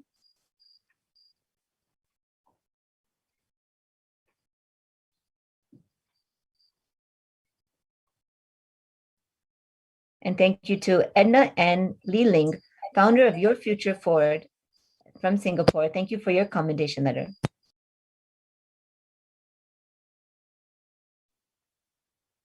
Thank you, Mr. Jameson, Manager of the Food Bank Singapore Limited, Singapore, for your commendation letter. Thank you, Manitya Durgananda, Founder, Your Presence Here, Singapore. Thank you for your commendation letter. Thank you, Manitya Jadashaktikananda, Founder, Always in Bliss, Singapore. Thank you for your commendation letter. Thank you, Manitya Maha Adbhuta Charitrananda, Yanglin, Founder, Mindworks Academy Private Limited, Singapore. Thank you for your commendation letter. Thank you, Ms. Suching Yao, Human Education and Training Workers, Kaohsiung, Taiwan. Thank you for your commendation letter. Now from the Republic of Liberia, Bestman De Canto, Founding and Managing Director, Bestville Enterprise, the Republic of Liberia. Thank you for your proclamation. Now from New Zealand, Ms. Bhakti Todi, Physiotherapist in HCA, New Zealand. Thank you for your commendation letter. Mr. Stefan Lukan, Director, Sanatana 2013 Limited, New Zealand. Thank you for your commendation letter. Shiva Bhaskar, Sri Nitya Gautamananda, IT Infrastructure Engineer, Advaita Investments Limited, New Zealand. Thank you for your commendation letter. Ma Vidya Bharati Tandaya, Ma Nitya Deva Vedantananda, IT Business Analyst, Advaita Investments Limited, New Zealand. Thank you for your commendation letter. Mr. Murali Krishna Magesan, Director, Advaita Investments Limited, New Zealand. Thank you for your commendation letter.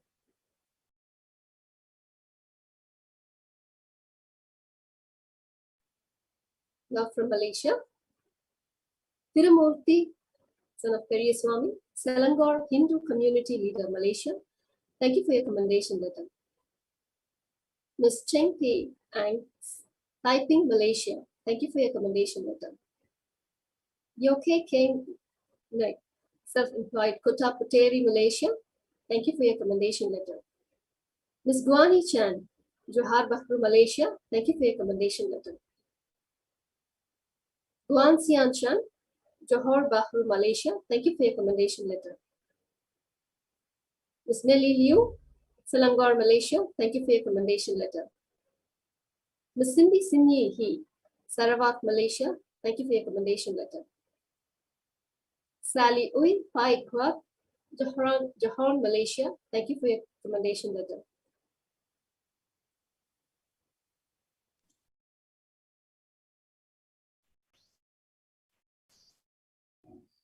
And thank you to Chan Guan Siu, a composer from Malaysia. Thank you for your commendation letter.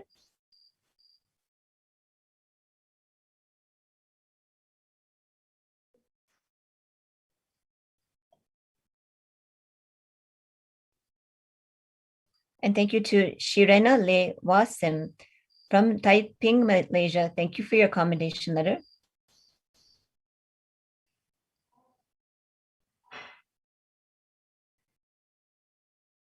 And thank you to Peng Li Jin from Johor, Malaysia. Thank you for your commendation letter.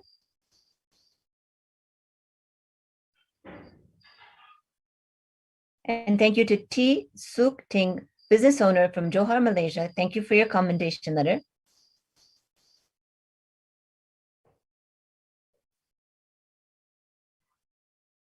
Thank you to Harichand Balasubramaniam from Penang, Malaysia. Thank you for your proclamation.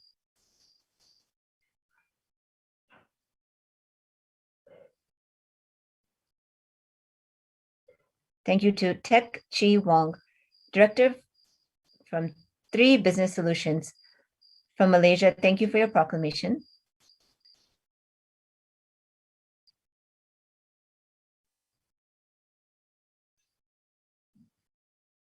Thank you to Lo Wee Jun from Taiping, Malaysia. Thank you for your commendation letter.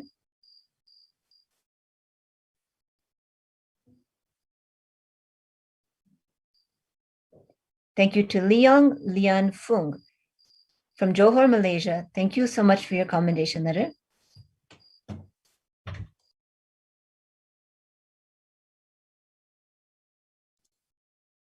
Thank you to Lau Yu Zuan from Johor, Malaysia. Thank you for your commendation letter.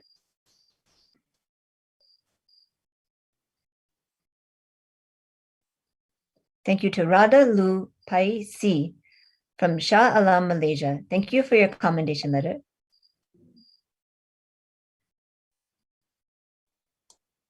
Now from Australia, Wee Huang, Sydney, Australia. Thank you for your commendation letter.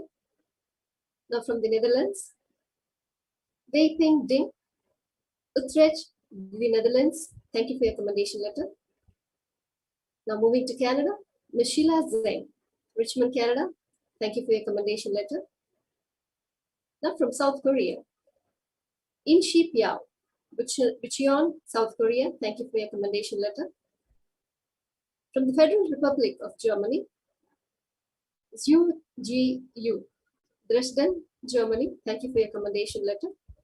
People's Republic of China, Fan Jin, Foshan, China. Thank you for your commendation letter. Shanrong Yu from Hubei, China. Thank you for your commendation letter. Min Zhao from Wuhan, China. Thank you for your commendation letter. Fan Xiao from Wuhan, China. Thank you for your commendation letter. Yu Yin Song from Heilongjiang, China. Thank you for your commendation letter. Dao Min Yan from Heilongjiang, China. Thank you for your commendation letter. Xiaolin Li from Chongqing, China. Thank you for your commendation letter.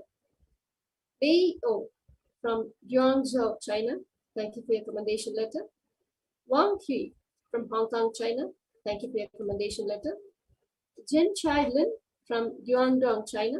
Thank you for your commendation letter. Fan Jin from Guangdong, China. Thank you for your commendation letter.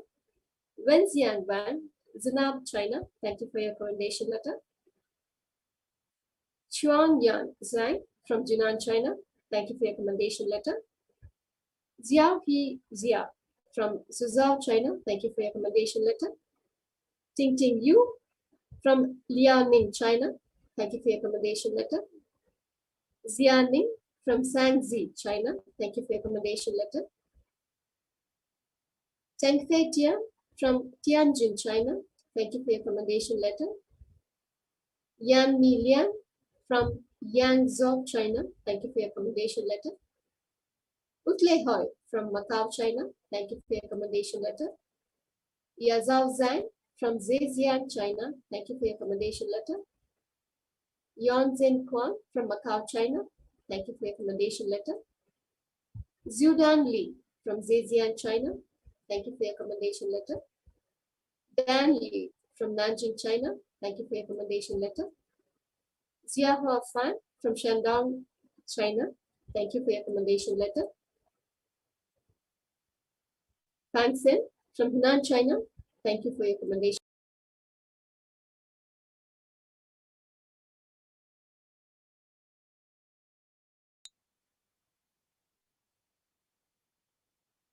Shan Zhen from Hunan, China.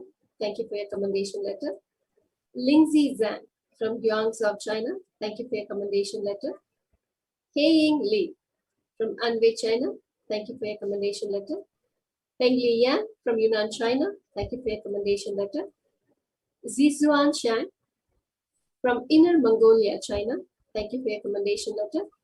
Yan Mi Lian from Uzhou, China. Thank you for your commendation letter.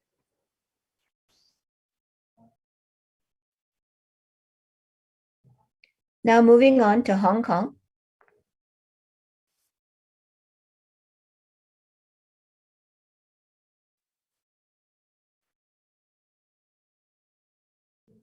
Thank you to Wan Jinzu, a student from Hong Kong. Thank you for your commendation letter.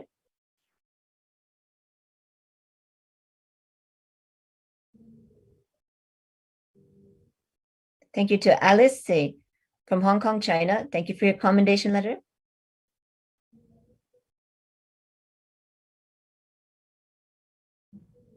Thank you to Y Sing Chris Wang, an insurance broker from Hong Kong, China. Thank you for your commendation letter.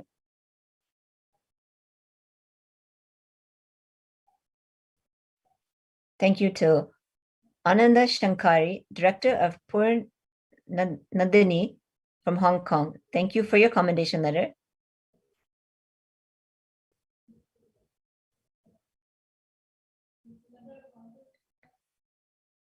Thank you to Lee Sang Chun Jain and Ma Paramashantini, Directors from Spare of Purity and Awareness from Hong Kong. Thank you for your commendation letter.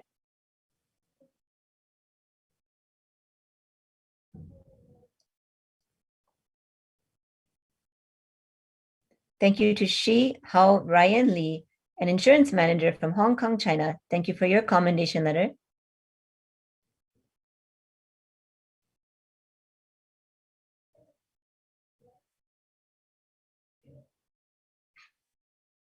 Thank you to Irene Huang from Hong Kong, China. Thank you for your commendation letter.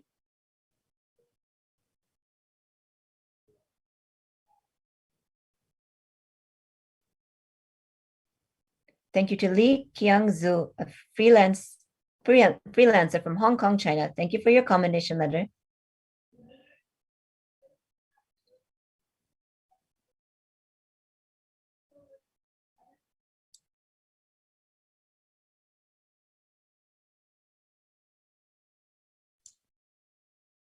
Moving on to Taiwan.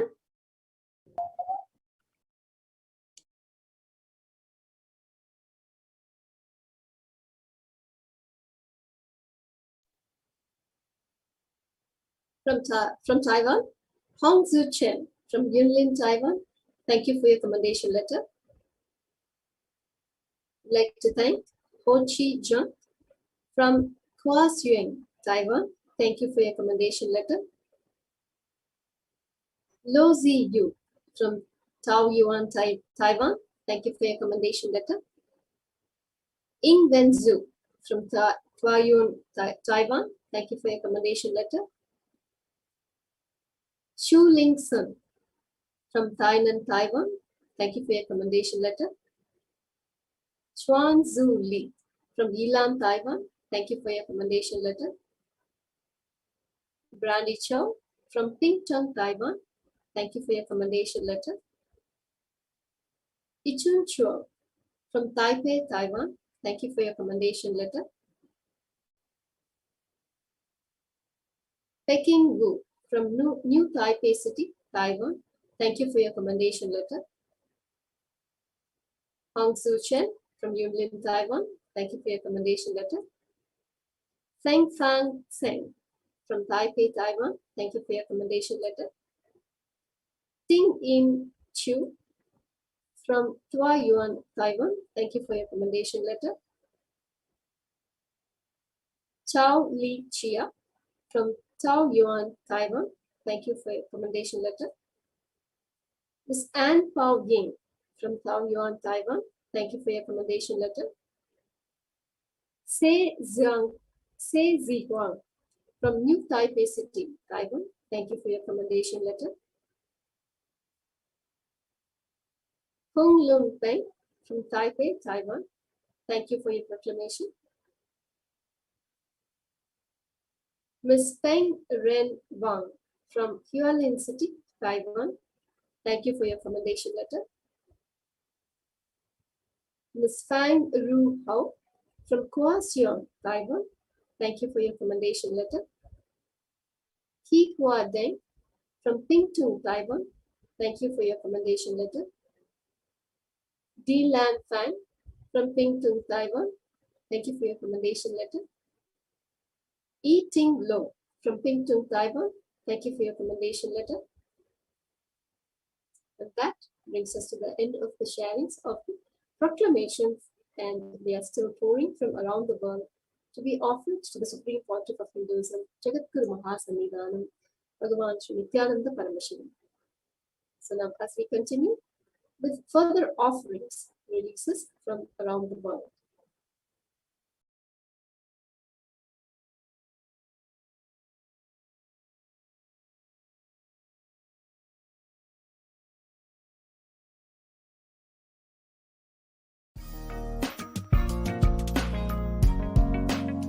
We get you health.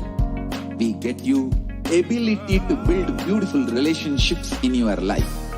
We get you direct spiritual support, and we make sure you become wealthy.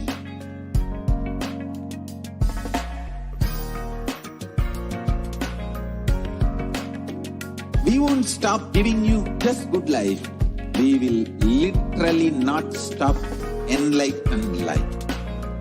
Manifesting the state of Paramashiva, space of Paramashiva, powers of Paramashiva, being of Paramashiva.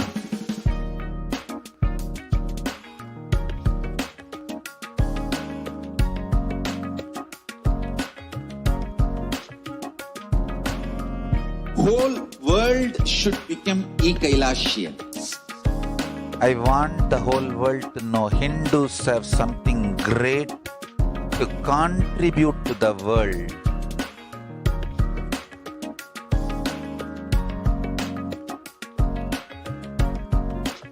We have something great to contribute to the world.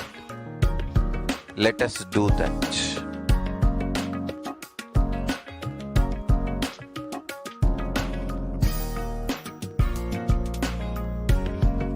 E-Kailasa is proper customized spiritual service helping you to identify your root patterns of suffering.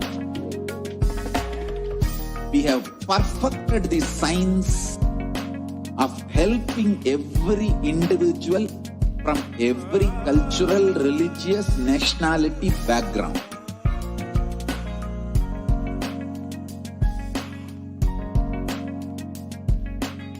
You will have lowest reactionary assumptions, highest awakened response, alive response for life continuously.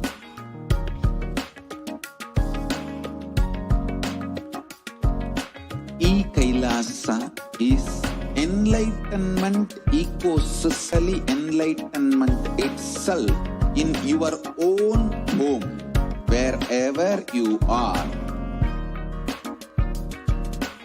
Proper customized spiritual service helping you to complete with your life negativity. Withdrawal from life, self-hatred, self-denial, self-doubt, so much of tiredness, laziness. We can support you aligning your diet, your attitude, your aptitude, your understanding about life. We can help you with everything.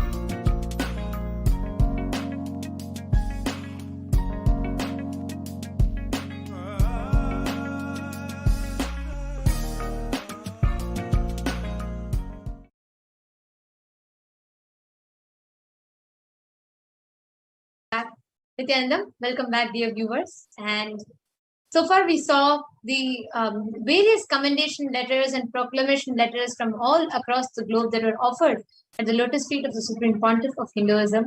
And now we are going to see some more releases that were offered from various departments of Kailasa. So the first one that we are going to be seeing is the Prasthanatraya, the offering of Prasthanatraya. Swamiji Paramashiva himself has bestowed this as a gift for the whole of humanity on the auspicious occasion of Guru Purnima. So let us now take a look at the Prasthanatrayi release. Nithyanandam. Kailasa's Nithyananda University Press under the Department of Education of Kailasa, is offering at the divine lotus feet of the Supreme Pontiff of Hinduism, Jagadguru Mahasannidhanam, His Divine Holiness Bhagwan Nithyananda Paramashivam, the Prasthana Traya, the three major Hindu scriptures decoded by the Supreme Pontiff of Hinduism, Bhagwan Nithyananda Paramashivam.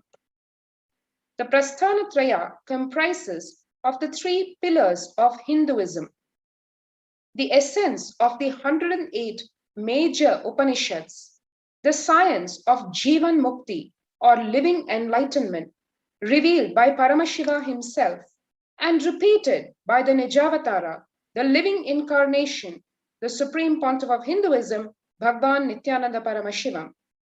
Bhagavad Gita, the ultimate truths revealed by Bhagwan Sri Krishna in the timeless scripture of Bhagavad Gita, repeated for humanity today by the Supreme Pontiff of Hinduism, Bhagwan Nithyananda Paramashivam, and Brahma Sutras, the aphorisms of existence revealed by Bhagwan Vedavyasa, decoded and revealed again by the Supreme Pontiff of Hinduism, Bhagwan Nithyananda Paramashivam. The Jivan Mukti Bhashya also introduces the reader to the Supreme Pontiff of Hinduism, Bhagwan Nithyananda Paramashivam, the founder of Kailasa, the revival of the ancient enlightened Hindu civilizational nation.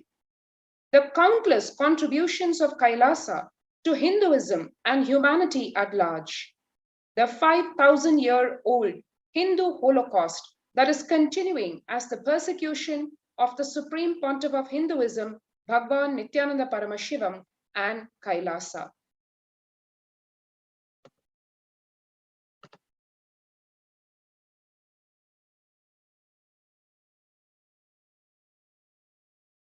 Yes. So this is a Prasthanatraya. So the Prasthanatraya means the three major scriptures of Sanatana Hindu Dharma, which are the 108 Upanishads, Bhagavad Gita, and Brahma Sutras respectively. And these three put together are called Prasthanatrayi, means universally all Hindus, all the Sampradayas, all the traditions accept these as the fundamental major scriptures of Sanatana Hindu Dharma. And the Jivan Mukti Bhashya is the commentary on the Prasthanatraya and the decoding of the Prasthanatraya by the Supreme Pontiff of Hinduism. And the next release that we have is another beautiful release of Kailasa's Hindu jurisprudence, the offering of Hindu jurisprudence by Kailasa's Department of Justice. Nithyanandam, Kailasa's Department of Justice, in collaboration with Kailasa's Nithyananda University Press under the Department. Nithyanandam, Kailasa's Department of Justice is offering at the divine lotus feet of the Supreme Pontiff of Hinduism, Jagadguru Mahasannidhanam, His Divine Holiness Bhagwan Nithyananda Paramashivam, the Jurisprudence of Kailasa, Volume 1. This book describes the dharma-based Hindu legal jurisprudence of Kailasa. The code details the juridical legislative tradition of Kailasa, which is based on the Veda Agamas and principles of life revealed and ordained by Paramashiva.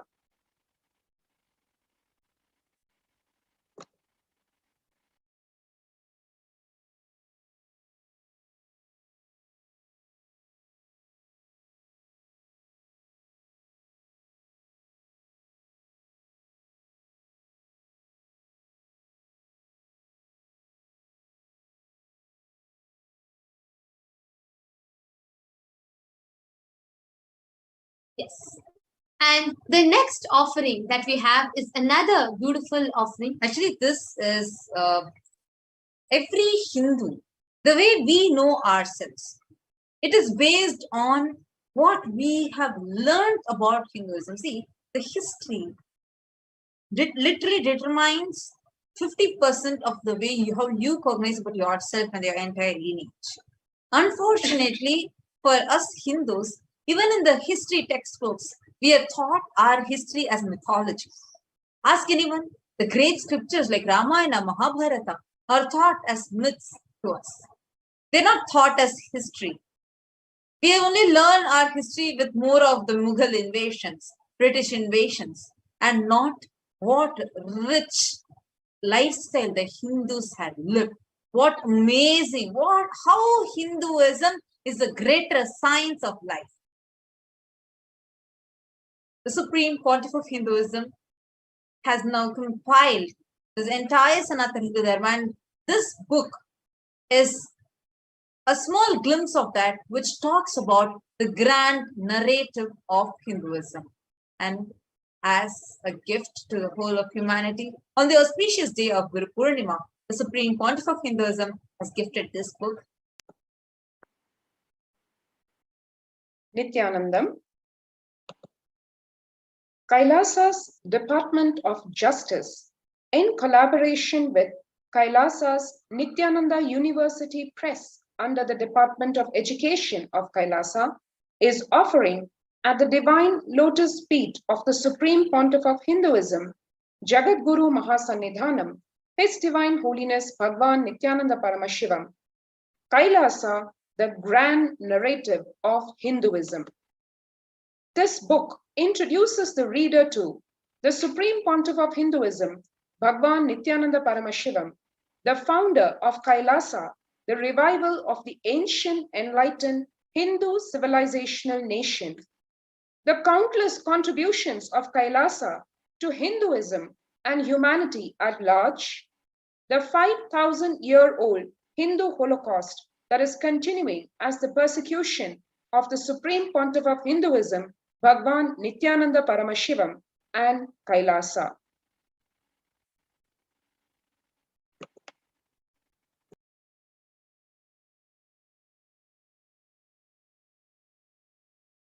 Now, as all of us are enjoying these major big releases, we also have another beautiful offering from Kailasa's Department of Education. One-stop shop for all of the Hindu scriptures, for you to be able to access all these scriptures on Hinduism, palm leaves, and learn about Hinduism sitting right on your couch, but accessing the authentic documents, accessing the authentic scriptures and authentic texts. Actually, not just the texts, not just the scriptures, but everything about Hinduism. Whether literally a Wikipedia of Sanatana Hindu Dharma. The Hinduismpedia. And this is a huge, actually this Guru Purnima, it has been a huge blessing for all the Hindus across the globe. Given that the way how during the pandemic especially, the increased rate of violence against Hindus, violence against Asians. So when all these are soaring high, this time the Supreme Pontiff of Hinduism has literally given some amazing boons, which will not just protect the Sanatana Hindu Dharma, but also to give the Hindus the individual strength. The strength that you have on yourself, the strength that you have about Sanatana Hindu Dharma, your very lifestyle. So this Guru Purnima was such an amazing blessing for all the 2 billion Hindus across the globe and humanity at large. The Sanatana Hindu Dharma is not just a religion, but it's a greater science of life. Now, this gift that we have from the Supreme Pontiff of Hinduism is this Hinduismpedia. It is a compilation of everything that is Hindu. So let's have a look at it. Nithyanandam. Kailasa Nithyananda Hindu Library under the Department of Education of Kailasa is offering at the Divine Lotus Feet of the Supreme Pontiff of Hinduism, Jagadguru Mahasannidhanam, His Divine Holiness Bhagwan Sri Nithyananda Paramashivam. Hinduismpedia is a work to organize and present all the Hindu scriptures available on the planet Earth digitally in multiple languages, authentic translation as it is without any manipulations and interpretations. All the Hindu scriptures from the Vedas, Agamas, Puranas, Smritis, Dharmashastras, The books written by the Acharyas, commentaries, bhasyas, tikas, vartikas, everything available on the planet Earth, all the source books of Hinduism, commentaries on Hindu source books, everything available on the planet Earth as of now. We are collecting, archiving, time capsuling, organizing, and making it available to the whole world. Today, we are offering a new user interface with a more organized presentation of digital books, wiki articles, dictionaries, and e-texts. With the blessing of our beloved Guru, the Supreme Pontiff of Hinduism, Jagat Guru Mahasannidhanam, His Divine Holiness Bhagwan Sri Nithyananda Paramashivam, we humbly offer the Hinduismpedia user interface at the feet of our beloved Guru, the Supreme Pontiff of Hinduism, Jagat Guru Mahasannidhanam, His Divine Holiness Bhagwan Sri Nithyananda Paramashivam.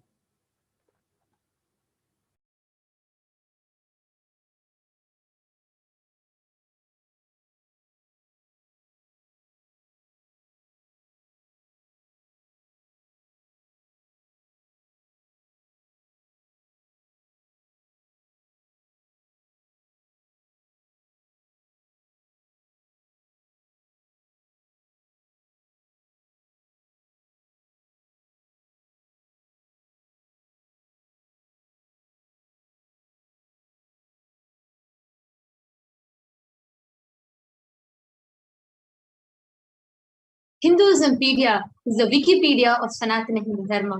So here it is for all of you. Please do visit it and please do get the best benefits out of them. The next that we have is another release from Kailasa's Department of Education and Kailasa's Nithyananda Hindu Library, offering to us the Hindu compliance system. Like everything in Hinduism has a certain standard, a certain system of how it is supposed to happen. Right from the toothbrush that you use, right from the food that you eat, how a person who is interested in enlightenment should dress, how a person who is interested in business should dress. Everything, every aspect of Sanatana Hindu Dharma is beautifully explained to us. The science is beautifully revealed by Paramashiva himself. Kailasa's Nithyananda Hindu Library, in collaboration with Kailasa's Department of Education, has brought forth this beautiful offering of Kailasa's Hindu compliance system, and all of us can enjoy this offering as well. Kailasa's Nithyananda Hindu Library under the Department of Education of Kailasa is offering at the Divine Lotus feet of the Supreme Pontiff of Hinduism, Jagat Guru Mahasannidhanam, His Divine Holiness Bhagwan Nithyananda Paramashivam. Kailasa's Hindu compliance system. Sanatana Hindu Dharma is not just a religion, it is a greater science. Hinduism is the most sophisticated scientific representation of existential truth, catered to every unique system of thought capable by the human mind. For the last 2 decades, the Supreme Pontiff of Hinduism, Jagat Guru Mahasannidhanam, His Divine Holiness Bhagwan Sri Nithyananda Paramashivam, has been reviving all the aspects of Hindu tradition which give life solutions to all problems. These life solutions from Veda Agama were once followed by more than 33% of entire mankind. Furthering his mission and vision of supporting humanity with the best of what Hinduism has to offer, His Divine Holiness Bhagwan Sri Nithyananda Paramashivam has guided Hindu compliance system to formulate these life solutions from the Veda Agamas in the form of user-friendly Hindu standards. Hindu compliance system has a total of 600 standards from the various Agamas, Purana, Bhagasastra in 7 major categories: food standards, lifestyle standards, power manifestations, sacred arts, town planning, fashion standards, and temple managements and rituals. With the blessings of our beloved Guru, the Supreme Pontiff of Hinduism, Jagat Guru Mahasannidhanam, His Divine Holiness Bhagwan Sri Nithyananda Paramashivam, we humbly offer the Hindu Compliance System website at the feet of our beloved Guru, the Supreme Pontiff of Hinduism, Jagat Guru Mahasannidhanam, His Divine Holiness Bhagwan Sri Nithyananda Paramashivam.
the Hindu complaint system is a very beautiful offering brought forth by the Kailasa's Department of Education.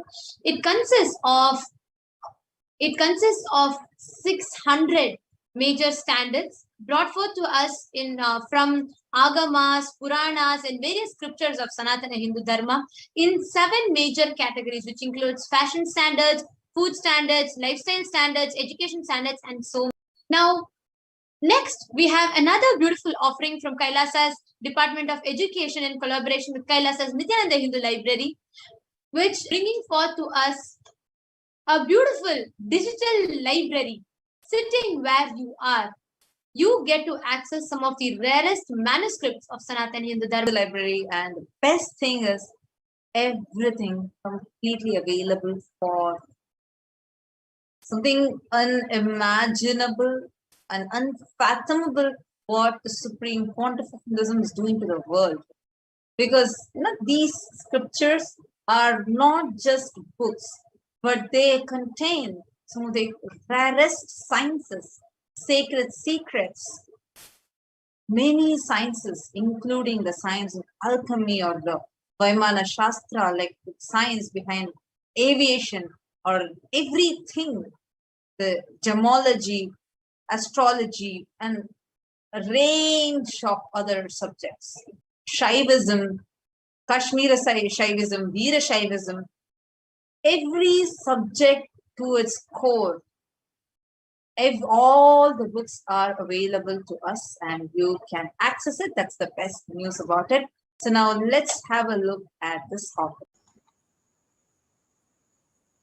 Nithyanandam. Kailasa's Nithyananda Hindu Digital Library under the Department of Education of Kailasa is offering at the Divine Lotus Feet of the Supreme Pontiff of Hinduism, Jagadguru Mahasannidhanam, His Divine Holiness Bhagavan Sri Nithyananda Paramashivam. Kailasa Nithyananda Hindu Digital Library, as part of the Hinduism PDL, is a work to organize and present all the Hindu scriptures available on the planet Earth digitally in multiple languages, authentic translation as it is, without any manipulations and interpretations. Kailasa Nithyananda Hindu Digital Library is presenting a new user interface, added collections of books and manuscripts. Also, we are presenting an added feature to catalog books and manuscripts through this interface. With the blessing of our beloved Guru, the Supreme Pontiff of Hinduism, Jagadguru Mahasannidhanam, His Divine Holiness Bhagavan Sri Nithyananda Paramashivam, we humbly offer the digital library at the feet of our beloved Guru, the Supreme Pontiff of Hinduism, Jagadguru Mahasannidhanam, His Divine Holiness Bhagavan Sri Nithyananda Paramashivam.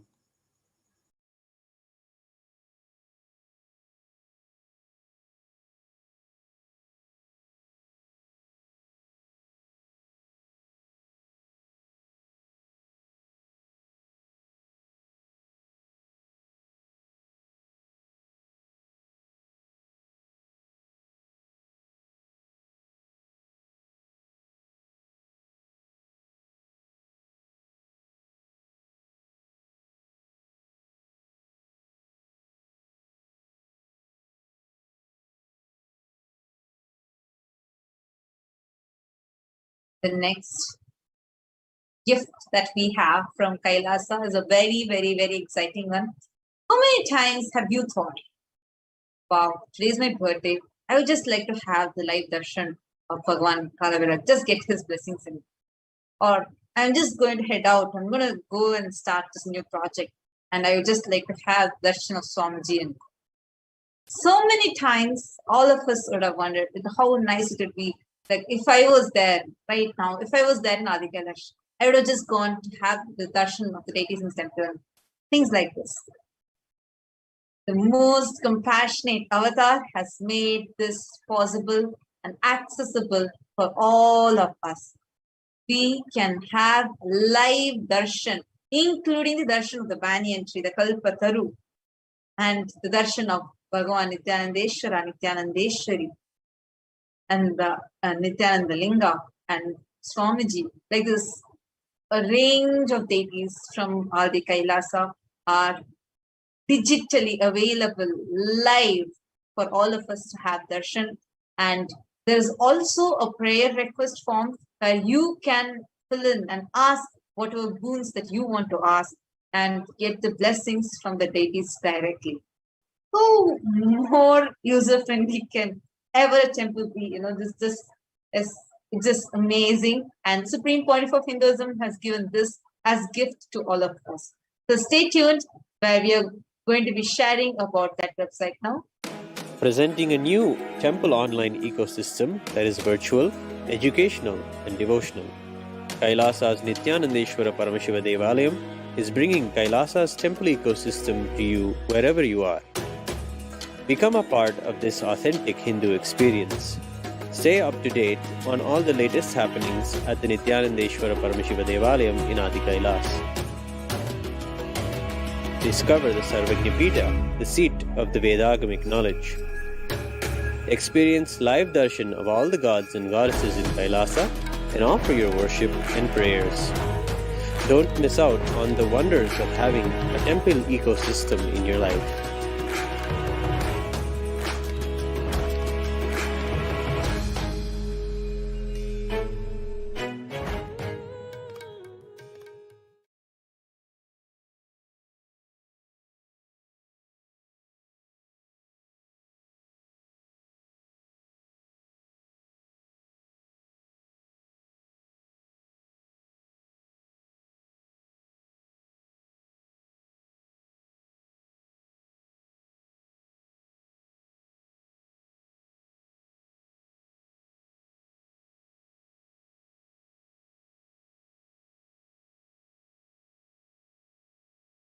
Yes. And the next offering that we have is, now we saw about education and all and the temple, and next is from Kailasa's Department of Food and Agriculture, and Kailasa's Nithyananda Annalaya is bringing forth its offering of the Bhaga Shastra, the Hindu cookbook with 100 plus recipes now made available to us. Actually, we eating like having whatever food, the recipes, everything completely as per what Paramashiva describes. And this is something amazing. Not just learning the recipes of how to cook, but even learning the fundamentals of what is taste and how Paramashiva describes taste. What directly along with the pramanas, learning with the translation of Bhaga Shastra. So this is something very exciting. So now we are going to be seeing about this offering.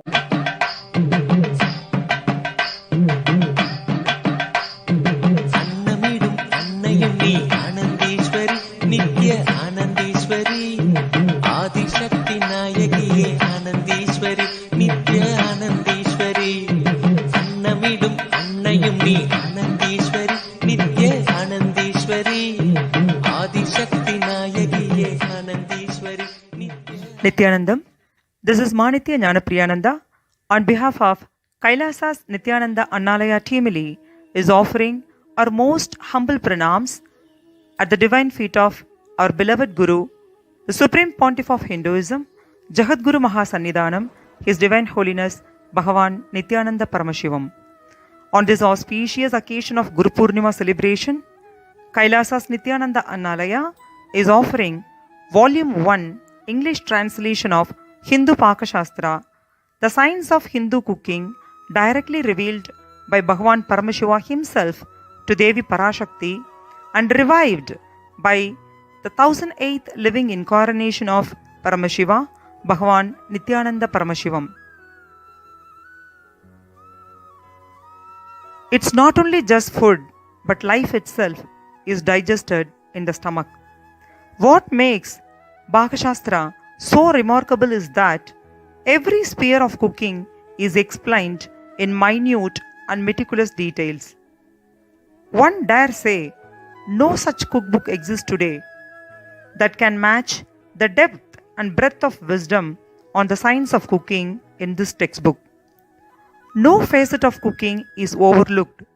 The detailed properties of grains, vegetables, fruits, herbs, spices, their qualities and impact on health, the shape and size of the utensils for cooking and storage, the method of cleaning, sorting, seasoning, pounding, grinding, frying, cooking, and the physical and the mental health of the cooks, trigunas, Tridoshas, along with over 400 original recipes from across the subcontinent, are directly revealed by Bhagavan Paramashiva himself.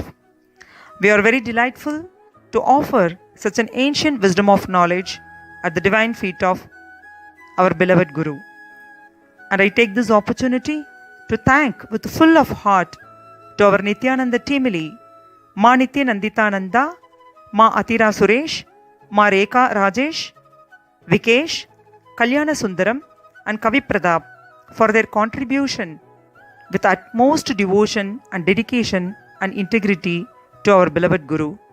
I seek Bhagavan's blessings for the entire team to be blessed with more Guru Bhakti and all auspiciousness. Thank you, Nithyanandam.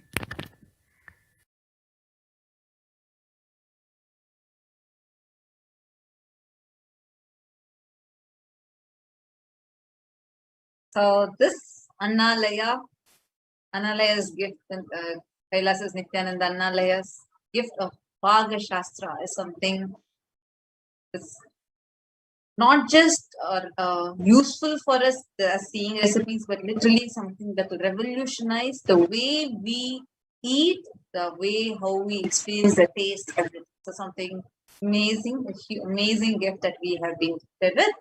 The next offering that we have is a compilation of the Guru Gita chanting.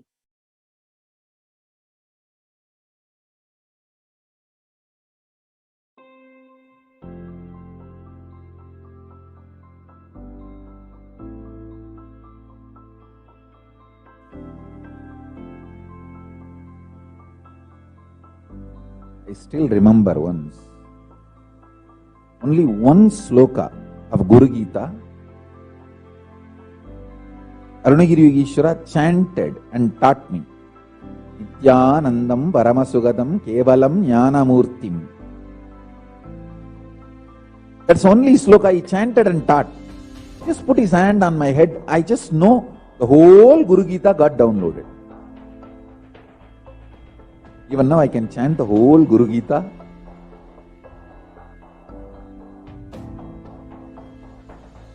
If you are an intense disciple and your Guru is intense Guru,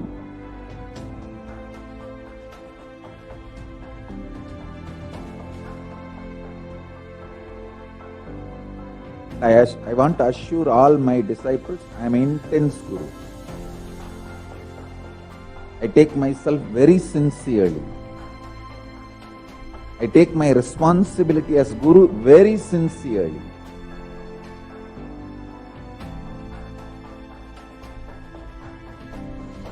Guru Tattva is respected and revered in Sanatana Hindu Dharma far more than any idea of God. The highest idea of God is given the seat of third eye, but Sahasrara, the crown center, is given to Guru Tattva. In Sanatana Hindu Dharma, the highest God you can experience is given third eye, means Anya Chakra. But the Guru Tattva is given Sahasrara. So understand, Hinduism itself is Guru Sampradaya. Parvatyuvacha Om Namo Deva Devesha Parat Parajagat Guru Tvan Namaskurvate Bhaktya Sura Suranara Sada Vidhi Vishnu Mahendradyair Vandyaha Kalu Sada Bhavan Guru Seva Gaya Prokta Dehasya Dakshayo Vataha Tatpadam Vishnu Padam Syat Tatra Dattamanantakam Guru Murti Smare Nityam Guru Nama Sada Japet Guru Ragyam Prakurvita Guru Ranyanna Bhavayet Guru Vaktre Stitham Brahma Prapyate Tat. Very beautiful offering of Guru Gita, which is now available to us in English for us to read and enjoy. Next, we have few more offerings from Kailasas around the globe. We have the offering of the first offering from Kailasa in San Jose. It's offering its expansion of the Nithyananda Jnanalaya in Kailasa in San Jose.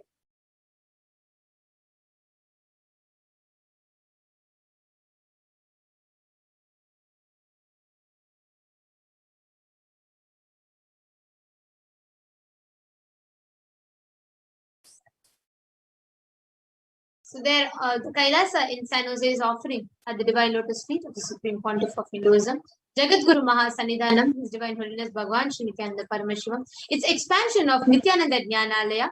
They have added 2,700 books in the categories of Shaiva Siddhanta, Kashmiri Shaivism, Veera Shaivism, Siddha books, Arunachala, Natha Sampradaya, Shaivagamas, Shaiva Puranas, palm leaf manuscripts, and more books. They have added 220 books on Shaivism and 500 books on the Jnanalaya topic. Now let's move on to some wonderful offerings from Kailasa's United Kingdom and Africa, which is inaugurating 3 new satsang centers and 1 Padaka Mandir.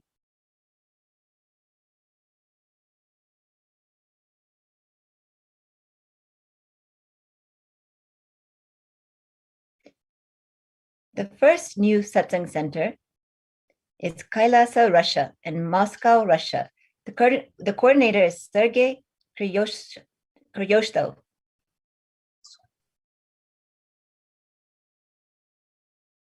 We have another new satsang center in Denelton, South Africa, Kailasa, South Africa. Coordinator is Lignoni Makonto.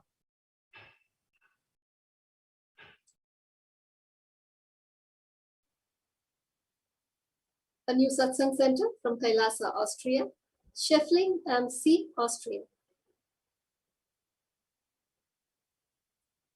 A new Padaka Mandir. Apologize. The Kailasa, Austria, new satsang center from Scheffling am See, Austria. The coordinators Manitya Mahadevananda and Srinitya Mahadevananda. New Padaka Mandir from Kailasa, Switzerland, Schlag TG, Switzerland, Martha Schreiner and Noel Schreiner are the coordinators.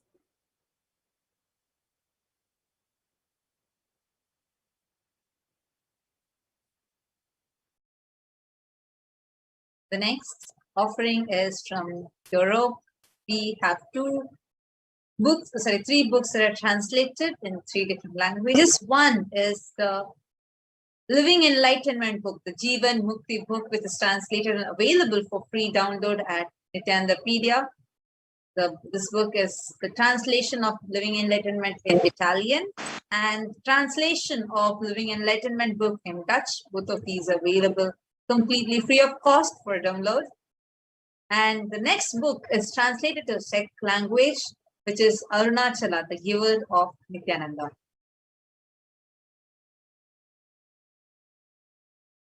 Next, we have inauguration of satsang centers in Middle Eastern zone.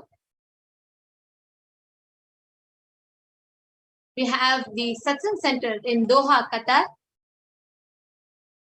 And the next satsang center, which has been inaugurated, is from Muscat, Oman.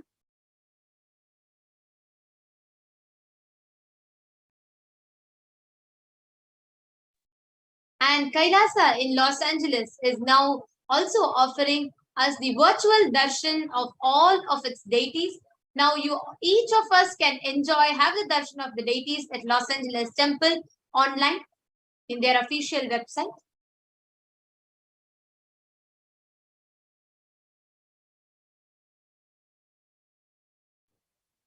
The inauguration of Swamiji's Utsava Murti from Kailasa, New Jersey.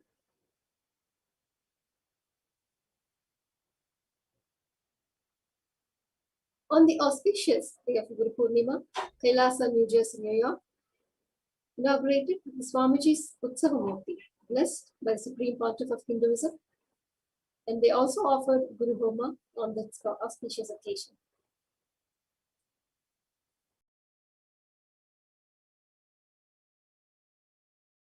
with this, we have come to the conclusion of this segment, and we have a very, very, very exciting news for all of you. 6 a.m. Indian Standard Time and 5:30 p.m. Pacific Standard Time, we are having the live darshan of Devi Parashakti. So that would be, I think, 6 a.m. Indian Standard Time on 26th of July and 5:30 p.m. Pacific Time on 25th of July. So it's really, really, really exciting. We are going to be having the live Parashakti Akashic reading, where we are going to be having the darshan of the ultimate divine cosmic mother herself. She's going to be coming live, answering our questions, giving us the boons, and giving us the karmic breakthroughs, and answering our prayers, etc. live. So make sure you tune in the same platform that you are watching us live right now through, and you can ask your questions, prayer requests for boon, prayers, etc. while Devi is live. And this is going to be happening at 6 a.m. Indian Standard Time, and the preparations for the darshans begin by 2 a.m. Indian Standard Time, which is 1:30 p.m. Pacific Time. So with this, we have come to the conclusion of the segment, and we'll be concluding with Purna Mantra, and right after this, we are going to be having the power manifestation segment starting. Om Purnamadah Purnamidam Purnat Purnamudachyate Purnasya Purnamadaya Purnameva Vasishyate. Om Shanti Shanti Shanti Hari Om Tatsat. Sarvam Bhagavat Shri Nithyananda Paramashivam Padukarpanamastu. Om Nithyanandam. Thank you all, Nithyanandam. Thank you all, Nithyanandam. Stay tuned. We are going to be having the live Kailasa's courtyard session starting very shortly.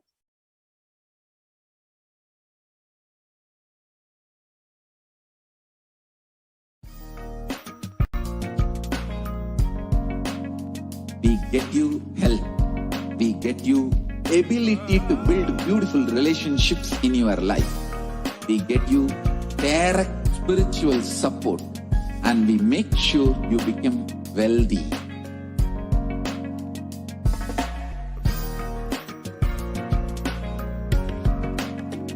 We won't stop giving you just good life. We will literally not stop till you live enlightened life. Manifesting the state of Paramashiva, space of Paramashiva, powers of Paramashiva, being of Paramashiva.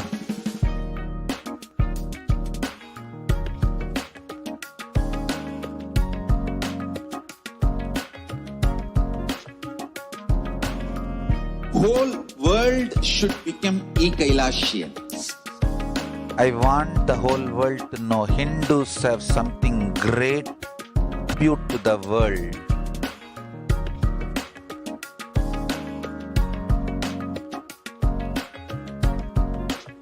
We have something great to contribute to the world. Let us do that.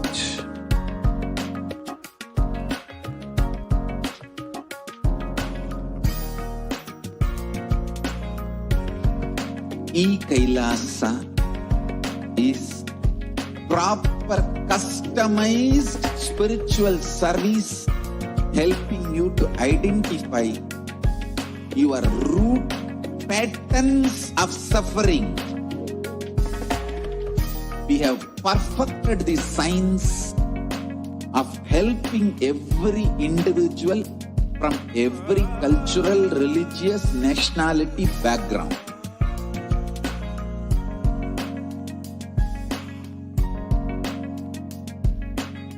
You will have lowest reactionary assumptions, highest awakened response, alive response for life continuously.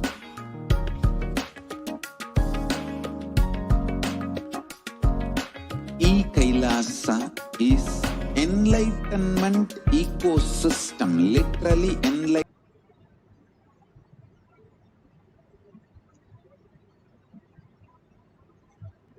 Taiwan, thank you for your contribution.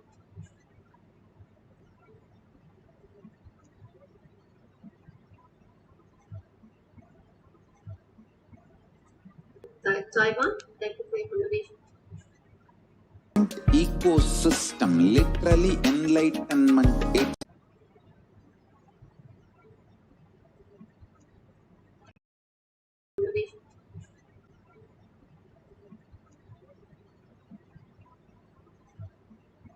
Is enlightenment ecosystem, literally enlightenment.